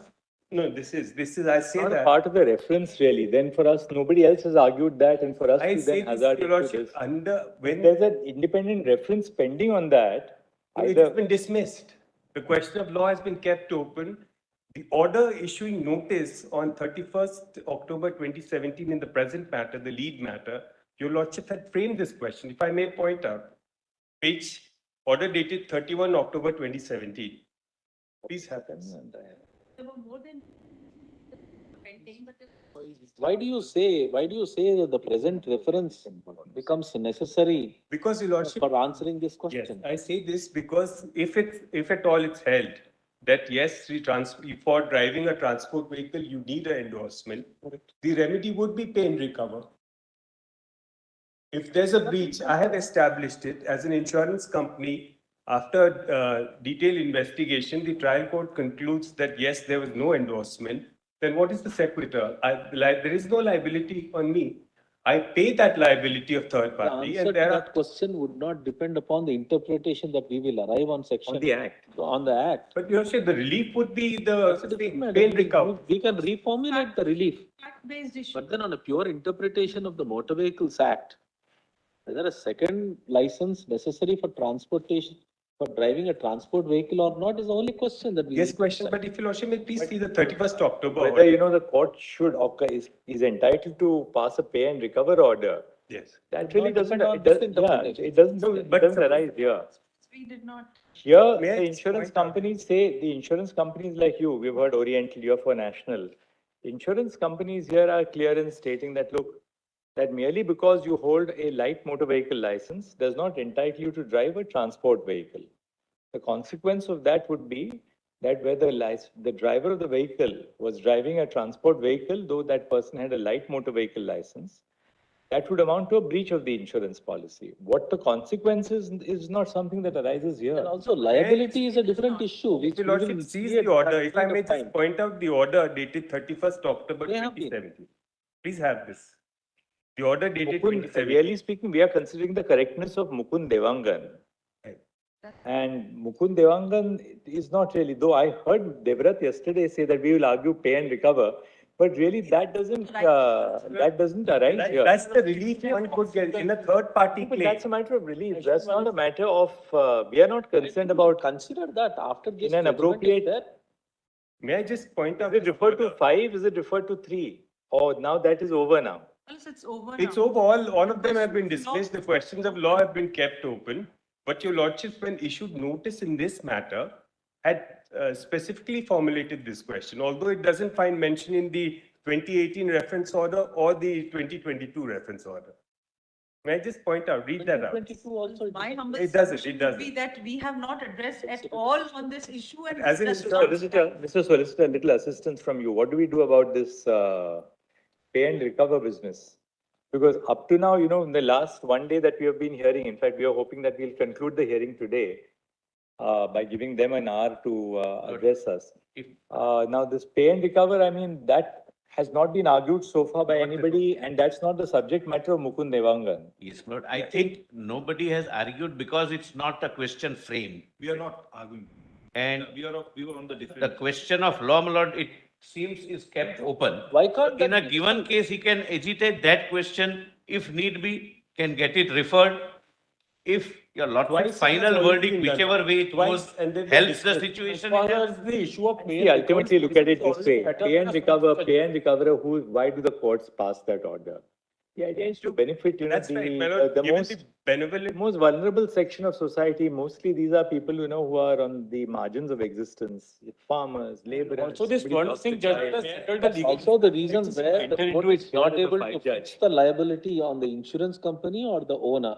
So keeping that question aside, we would say that immediately pay him because the insurance company has the capacity. But then that question doesn't really depend upon the interpretation that we will have That's to right. arrive on this case. Your lordship, what would be the ultimate know why- relief? how that Supposing if your lordships hold that the law laid down is incorrect, that yes, you are required to hold an Second endorsement from a And therefore you are not liable. and therefore you're not Then it liable, would but be you held. have You will That be. depends on relief how would what be, support- I cannot be absolved. I doesn't- won't be it's not a absolved. keep it up. The courts would still pass because in Swaran Singh's case. What would still pass is A really pay an and argument on the facts of a given case. Yes, It- right, but There is a that has gap been- between the The decision legal that issue we is will have already to settled arrive. by the Swarn Singh judgment, my lordship. So The that's legal why- issue is already settled by the Swarn Singh judgment, my lordship, with respect to the pay and recovery. Scenario. Yeah. If I can just address your lordship in 2 minutes, why pay and recover now is not the correct approach, because Swaran Singh was delivered in 2004. Why it is absolutely necessary. for us Whenever to decide someone that. relies upon that Swarna Singh judgment, he may have to argue this and get that issue referred. It has already been done twice, and it's been dismissed with question of law kept open. That's the law. Third, for us to take it up. May I point out, 31st October, if your lordship sees, Judgments.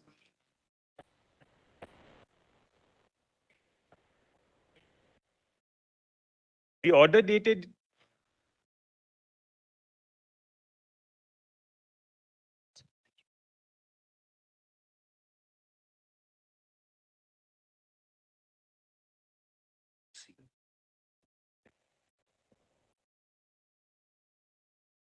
Let me, I'll just point out.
Oh, दिखाओ तो मैं heading to show that order.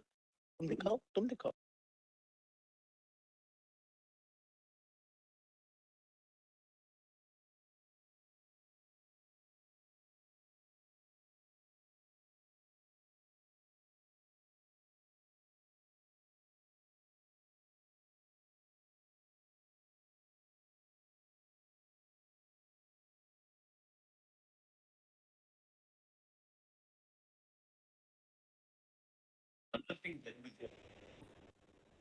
In your compilation or in Mr. Dave's compilation?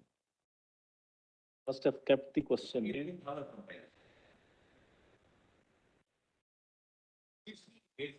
Where? Which one?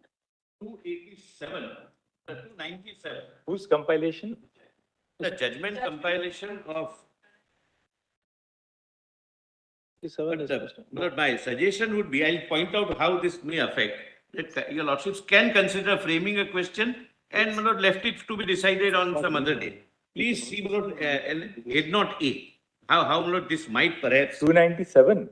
297, it's National Insurance Company versus Swaran Singh. It's not there. Judgment compilations. Whose judgment? Lordship may see. There is no solicitor's compilation. It's not there in your compilation. It's there, my lord. It's there in my submission, page 110. My submission, page 110, if you Okay, we take Your your lordships have page 33 of 110, no? of our compilation, my lord. I'm sorry, my lord, page 33. Page 33. Page 33. My apologies. इसका है 33. Head note A. 33, ठीक है. That is for Head note A. No, I'm not reading the detailed head note. Section 149 2A, duly licensed occurring in section so and so, meaning and construction of, whether different from effective license occurring in section 3. Accident, meaning of and relevance of meaning of to question whether driver duly licensed. Whether a driver duly licensed when, not A is license not held, B fake license held, C license held but validity thereof has expired, D may not affect this, license not held for the type of vehicle being driven, and E learner's license held. So 4 may perhaps have some correlation with the question your lordships are not considering. But at this stage of the arguments, and before I'm not specially constituted bench, the lordship may consider framing this question, answering only whether Devyangna is right or wrong. And my lord, what will be the impact on the Swaran Singh judgment? Can my lord go before another constitution bench? No, that can be one way. Well, the problem here, 94 regime was in existence for last 30 years. If any new interpretation is given today, my lord, all claims in last 30 years, nobody is getting anything, my lord. Either my lord may give interpretation of prospective effect, my lord, whatever my lord is interpreting and won't apply to claims which has arisen already. Or my lord may consider giving pay and recover, because in last 30 years, the LMV regime which was in existence and as interpreted in Devangan case, my lord, everyone was getting, insurance company was paying, my lord. And today, if suddenly last 30 years, my lord comes to a conclusion giving a different interpretation just in case, and then all those claims would go. Because owner and driver of the vehicle. Lots of cases are pending consideration following this. But all these, even today, all these claims. As far as those which are pending before the Supreme Court, there are no. Yes, my lord, but across India, my lord, across India, till today, the old regime is going on. Pay and recover was a part of a social justice scheme, my lordship.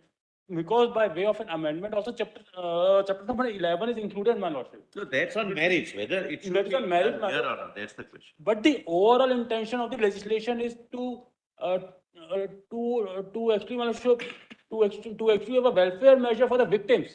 So it is for that purpose, pay and recover and the counting judgment, para 50 onwards. I'm not for a minute suggesting that it has to be a blanket exclusion of pay and recover. If your lordship in a given scenario holds that the law is not right in Mukund Devangan, what would be the sequitur? In cases who someone does not have an endorsement and he commits, an accident happens, he will have to pay the third party claims and recover thereafter. Small people, small tour operators, we are not really concerned. But large scale enterprises, when you can really, on a click of a button, you can verify the contents of a license. I've said so in my written submission. The website's also given. You can just verify. If you verify at the threshold, you nip the bud right there and then. One doesn't need to ultimately go and face the entire litigation. The owner becomes liable. If he makes that call to You are verify. talking about at the stage of engaging the person. Yes, my lord. At the stage of engaging That might be something which will be forthcoming. But what is going to happen for the things which are already not in the Supreme it could Court, be but prospective. all across? Lordship may say that this judgment will apply prospectively. Possibly, my lord. Because technically, your lordships, when the reference order of 2022, when your lordships passed this order, had passed a direction to pay all the claims of insurance companies. Possibly, this question may not arise. Only a minute. Lord, your lordships, this question may perhaps not arise. Whether Devangan was right or wrong. And Correct. for the present, leave it at that, I'll assist your lordships why this question perhaps may not arise. May not arise. Of course. In D, when my lord, I read license not held for type of vehicle being driven. Your lordships are examining as an interpretative process what is the correlation between 221 and 10. But in practice, when we get the license, I get the license of MV within bracket NT, means motor vehicle non-transport. And for transport, if I want to drive a transport vehicle, I'll get MV within bracket T. So, my lord, so far as this is concerned, if I am driving, my lord, a license, I have a MV non-transport, and if I'm driving transport, then, my lord, I'm not having a license. That's all. Am I clear, my lord? The fourth category may perhaps not arise because the department itself follows the practice of giving two different categories of. Now tell us one thing, if we overrule Mukund Devangan, suppose, we have to hear the other side, we overrule Mukund Devangan, there would be cases which are pending across India today on which the entirety of Devangan would... general trend of your tribunal. Now, the Devangan regime has also held a field. Devangan itself is of 2017. For 6 years. Generally, government made a notification. Generally, Central government, the tribunals do not give recovery rights. Nowadays, in accident, forget the pay and recovery rights. What happens if you overrule Devangan to pending cases? Recover your lordships is one So part. therefore, we'll have to still decide whether we just simpliciter overrule it or say that, well, this is the law which we lay down from hereafter. It will not apply to pending cases. It will not apply to pending Under section cases. Because there will be some 150, element of... under 100 section 150 subclause 2, one of the valid defenses that an insurance company can take is that the person driving was not holding a valid license to drive that vehicle. All that I'm saying is the implication. For prospective overruling, that makes no Sorry? difference. That's an interpretation of a statute. The defense can be taken. Yes. But then to overrule the judgment, we will also be we are entitled to say that will apply prospectively. Yes, my lord. I'm not saying for a minute.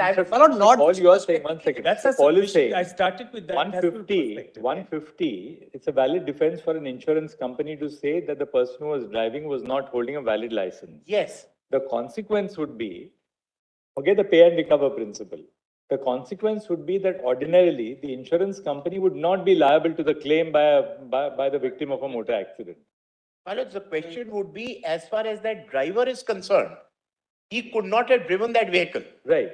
Because an insurance policy is always contingent upon. Of course, that's the right. conditions contained therein. That's all. Because my lord, The defense will be that you are not liable to pay. That's all that I'm saying. Therefore, the consequence for you would be that you can say, I am not liable because, the driver did not have a valid license and there was a breach of section 150 therefore. And please see, my lords, would an insurance company not be justified in saying so because someone starts employing anyone who starts driving? We are not saying, one second. We are not saying no for a moment, but all that we are saying is that therefore we may consider as to whether, if we decide eventually to overrule Devangan, whether that should be done prospectively. Absolutely, Manoj, I bow down to Bring that. about some certainty in the law for the future. I bow down to that. It always was this, the law always was this, unless Right. your lordship. Unless prospective. Because any declaration is always retrospective by the Supreme Court, unless we say to the contrary.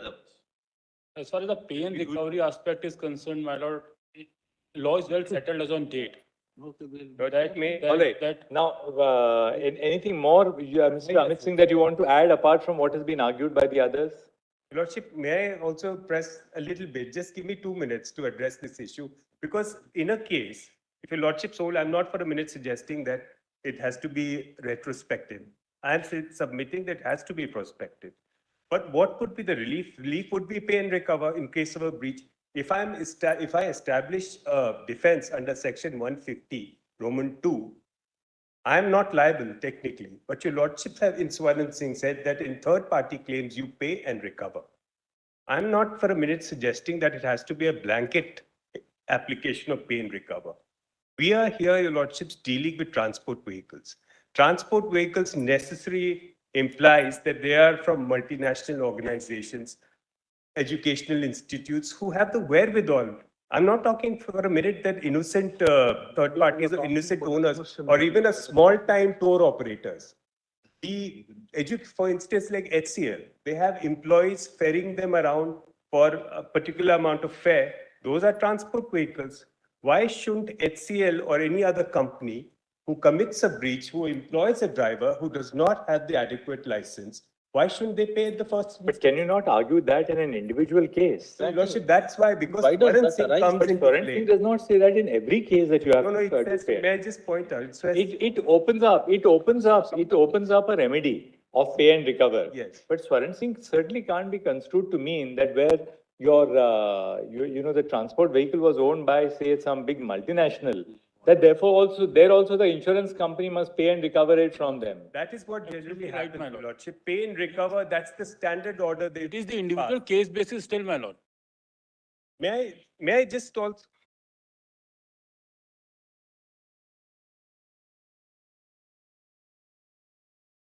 Lordship, may I just point out just 2 paragraphs of I should be settled the Swaran Singh correctness No, of no, Swaran Singh yeah. over here, Frank. Your Lordship, because it has been doubted twice. May I show those orders? There are a number of Twice. things are doubted, But you know, I'll tell you one more thing. There are also, look, there may be valid reasons why our colleagues who have preceded us in this have decided not to decide that issue and just disposed of the whole issue and kept it open. Because ultimately the court, in such a case, you have to balance it. Suppose if you say pay and recover will not apply, or you say Swaran Singh had no basis in law, look at what happens to the ordinary victim of an accident. Your Lordships, may I say one thing? proper way to do it is that in an in a appropriate Swaran Singh case. case, when this question is formulated properly, Then you everybody will address on that question. Then the court will be able to look into it and then come to a conclusion. But when the question is something else, it won't be proper also for us. At least my lord may also indicate in this that actually my lord not interpreting the motion of Swaran Singh. Otherwise, the insurance company will, my lord, should again. No, we are not going to go into it at all. Because my lord, what they will say that, okay. Look, what we'd like you to do going now so- is we'd like to hear you on merits on the Devangan. Come on, start. We'd like you to tell us how Devangan is right. Lordship, I have 2 more points. Yes. Just 2 more points. 5 minutes, not more than that. My second question, Your Lordship, is whether in the... Devrat, how long would you take? Not much, but I'll finish today. And followed by? Devrat, about today, where you take 20 minutes? I'll try You will be able to complete it Finish it. today. It is possible. He's finished today. He says half an hour. I think 1 hour is enough for all of us. I'll take 5 minutes. This site was heavily insured. But we've already paid. Whatever dues were there, we've already paid with a direction that we will not recover. Last order says so. Their clients are safe. There's no difficulty. yes. They're arguing it to assist the court. Out of 70, only 3 or 4 have turned up. Yes. Pro bono. They're all appearing, you must be all appearing pro bono, right? Your client should have. Which is why I say, this is heavily insured. So at least my lord also give a patience hearing, my lord. No, we need to have that We perspective also also. need, I we will- need to have a I will- contra perspective, because frankly, as you would have obviously understood, Yeah. we have been prima facie impressed with the submission on this side, but we are always open until the last word is said. So we'd like a contrary viewpoint. Lordship, the other, Yes. just, Tell us the. yes, on- Lordship, only on the relief, because I don't want to repeat the arguments. Right. The other argument, Your Lordship, is that when we are establishing breach under section 149(2), now section 150, Your Lordship, since Swaran Singh had said that the burden is on you, on the insurance company to establish a particular breach. That view, noticing Swaran Singh, Your Lordships have taken a different view in Pappu versus Vinod, which is at page 56 of my That compilation. the insured must establish that. Yes, Your Lordship, the initial onus is on the insured. So I'm saying, Your Lordship, in cases like. The insured is the victim of an accident caused by a person with whom he or she has no privity. Insured. Insured, Yes. right? Insured, the owner of the owner of the vehicle will have to prove that he has taken all adequate steps before employing a driver. Because Your Lordship, pay and recover as an insurance company, I sought instructions, not even 5% pay and recover. Just in the books, they are written off as bad debts. Hardly any recovery. How much do you have to pay per year? Tell us that. Is there do we have statistics of, for national insurance, how much have you paid, say, in the last financial year? For pay and recover, Your Lordship, I don't know. I mean, individual cases, I'll have to seek instructions on that. But a lot. I'm saying that at least there appears to be, because Pappu.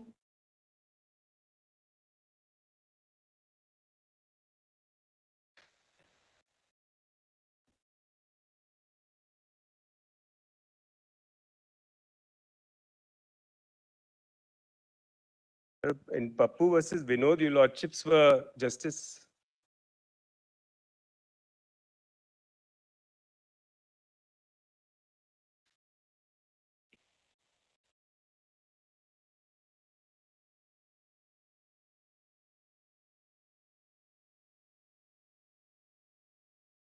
The issue of burden of proof, etc. also. See, one of the reasons why we don't want to expand it is that we must also have an adequate representation from the other side. They are appearing for a group of people whose clients have already been paid. Now to make them argue in response to something, which really speaking never arose in their case, they have no notice of that, and we decide that and lay down this wide principle. Should we not allow it to be decided by an appropriate bench, maybe an appropriate 3-judge bench? When you have live cases, But they appear, Swaran Singh is also 3 judges. So is Pappu versus Vinod. The time will come. Deferred, so. And my Lord Justice Chandrachud was a part of Pappu versus Vinod.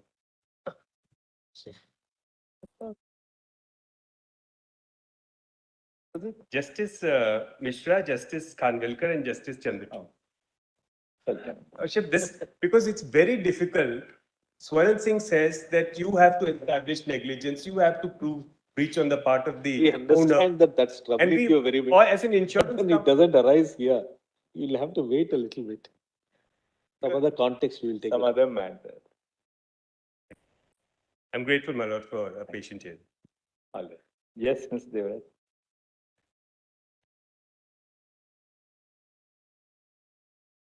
I am concentrating my arguments only on the basis of section 221 and the element of weight, which my lord the side have argued is not important. My respectful submission, my lord. The weight constitute a very important elements of this act. There are too many definitions about weight. Section 2, subsection 3 defines axle weight. Thereafter, if your lordship may kindly come to subsection 15 is gross vehicle weight. Then it's 16 is heavy goods vehicle. The heavy light is all weight. 17 heavy passenger motor vehicles. Thereafter, lot 21 is light motor vehicle.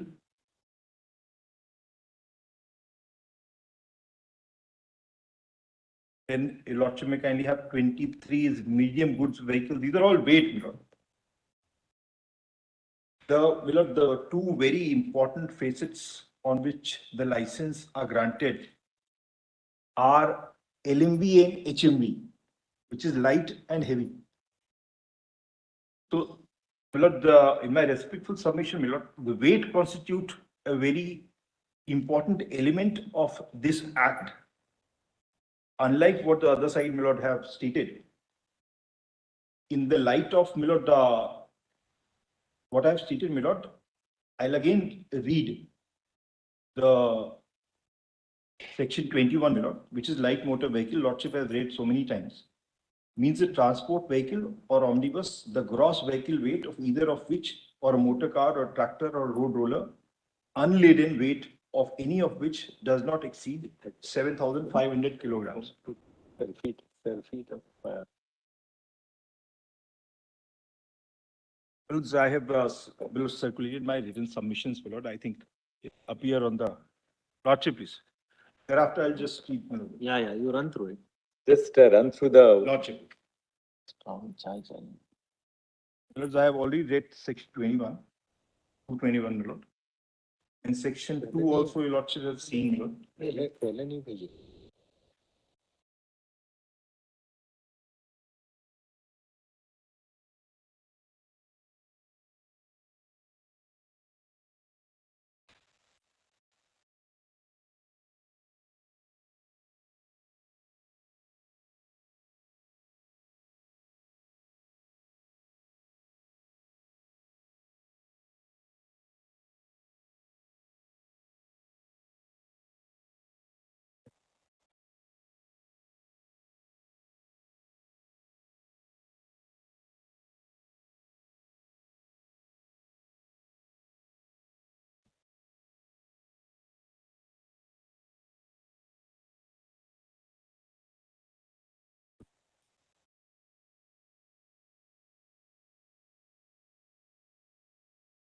Looks 10-2, my lord, lordship has read. I don't want to take your lordship again. But my lord, subsection E, my lord, this was substituted in place of medium goods vehicle, medium passenger motor vehicles, para 4, my lord, I'm reading, heavy goods vehicle and heavy passenger motor vehicles. 1994, my lord. It is clear. Just read It is clear. The legislative intent is clearly to replace above said classification with a single class of transport vehicles. Thus, the expression transport vehicles will include only the heavy goods vehicle, as in sections 216, heavy passenger motor vehicles, as in section 2, clause 17, medium goods vehicle, as in section 2, clause 23, and medium passenger motor vehicles, as in section 2, clause 24. Well, however, the classification of LMV remain unchanged in On the other hand, isn't there not intrinsic evidence to show that once the legislature brought in the expression transport vehicle, it would include transport vehicles of every description? Well, I'll take you to a very interesting table. If your lordship may grant me liberty, my lord, it's the end of the submission. Transport vehicles which are above 7,000. Yes, my lord. I'm coming to that point, my lord. That table, my lord, is. That's there in the Bear Act also. Well, it is the end of my submission. There is substance, yeah, there is something in it, because obviously then your contentions, transport vehicle should include all transport vehicles other than those which fall into the definition of light transport vehicles, light motor vehicles. Lordship, can you have this table, my lord? My lord, this is actually designed for the benefit of section 41, which is about the registration of the motor vehicles, my lord. Your lordship, at the end of the submission, it is annexed. If there is a difference between transport vehicle and non-transport vehicle, that is being given by way of a table, my lord. That is the end. It is there in the screen. Lordship may kindly see, even if the point 3 is most interesting, motorcycle used for hire to carry one passenger on pillion and motorized cycle rickshaw for goods or passenger on hire. This is also transport vehicle. Where motorcycle with Three. sidecar? Three. Point 3. Motorcycle used for hire to carry one passenger on pillion. But the weight would be not more than 200 kgs. Rapido. This is also transport vehicle. Rapido. Not so please. And there are lakhs of them. Lakhs of them all over India. Everybody have to apply for a transport license. That's the reason, that's the controversy going on. Yes, madam. They contend that we should not be compelled to take license, and government says that unless a license regime exists, the safety can't be ensured. So therefore, we don't know who will be doubling up as a transporter today, and who will take him from his residence to the office, and what happens in accident if there is an accident. So therefore, a regime where somebody is utilizing his transport vehicle for transport purposes, licenses are necessary. Lordship, That is what. there is a form 2 and form 4, which is Absolutely no control. which is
similar respectful submission for such kinds of vehicles. There is a license which is separately provided for aggregators. Yes. Well, these are transport vehicles under the present scheme, Milord. They are run under the license of LMV. Lordship may kindly run through this table, Milord. Motorcycle with sidecar for carrying goods. That is also a transport vehicle. Motorcycle trailer to carry goods. That is also a transport vehicle. Third, I have read below. Motorcycle with a pillion rider. That is also a transport vehicle. Luxury cab, three-wheeled vehicle for transport of passenger goods, goods carriers, trucks or tankers or mail carriers, power tillers and tractors using public roads. Number 8, Milord, mobile clinic or X-ray van or library vans. Mobile workshops. 10 is mobile canteens. Private sector service vehicles, Milord, that has been defined, Milord. Public service vehicles such as maxi cab, motor cab, stage carriage, and contract carriage, including tourist vehicles, educational institutions. Mr. Devat, we'll give you a little time tomorrow. You can conclude. After Devat, two of you will argue. Between the three of you, 1 hour, we'll conclude tomorrow.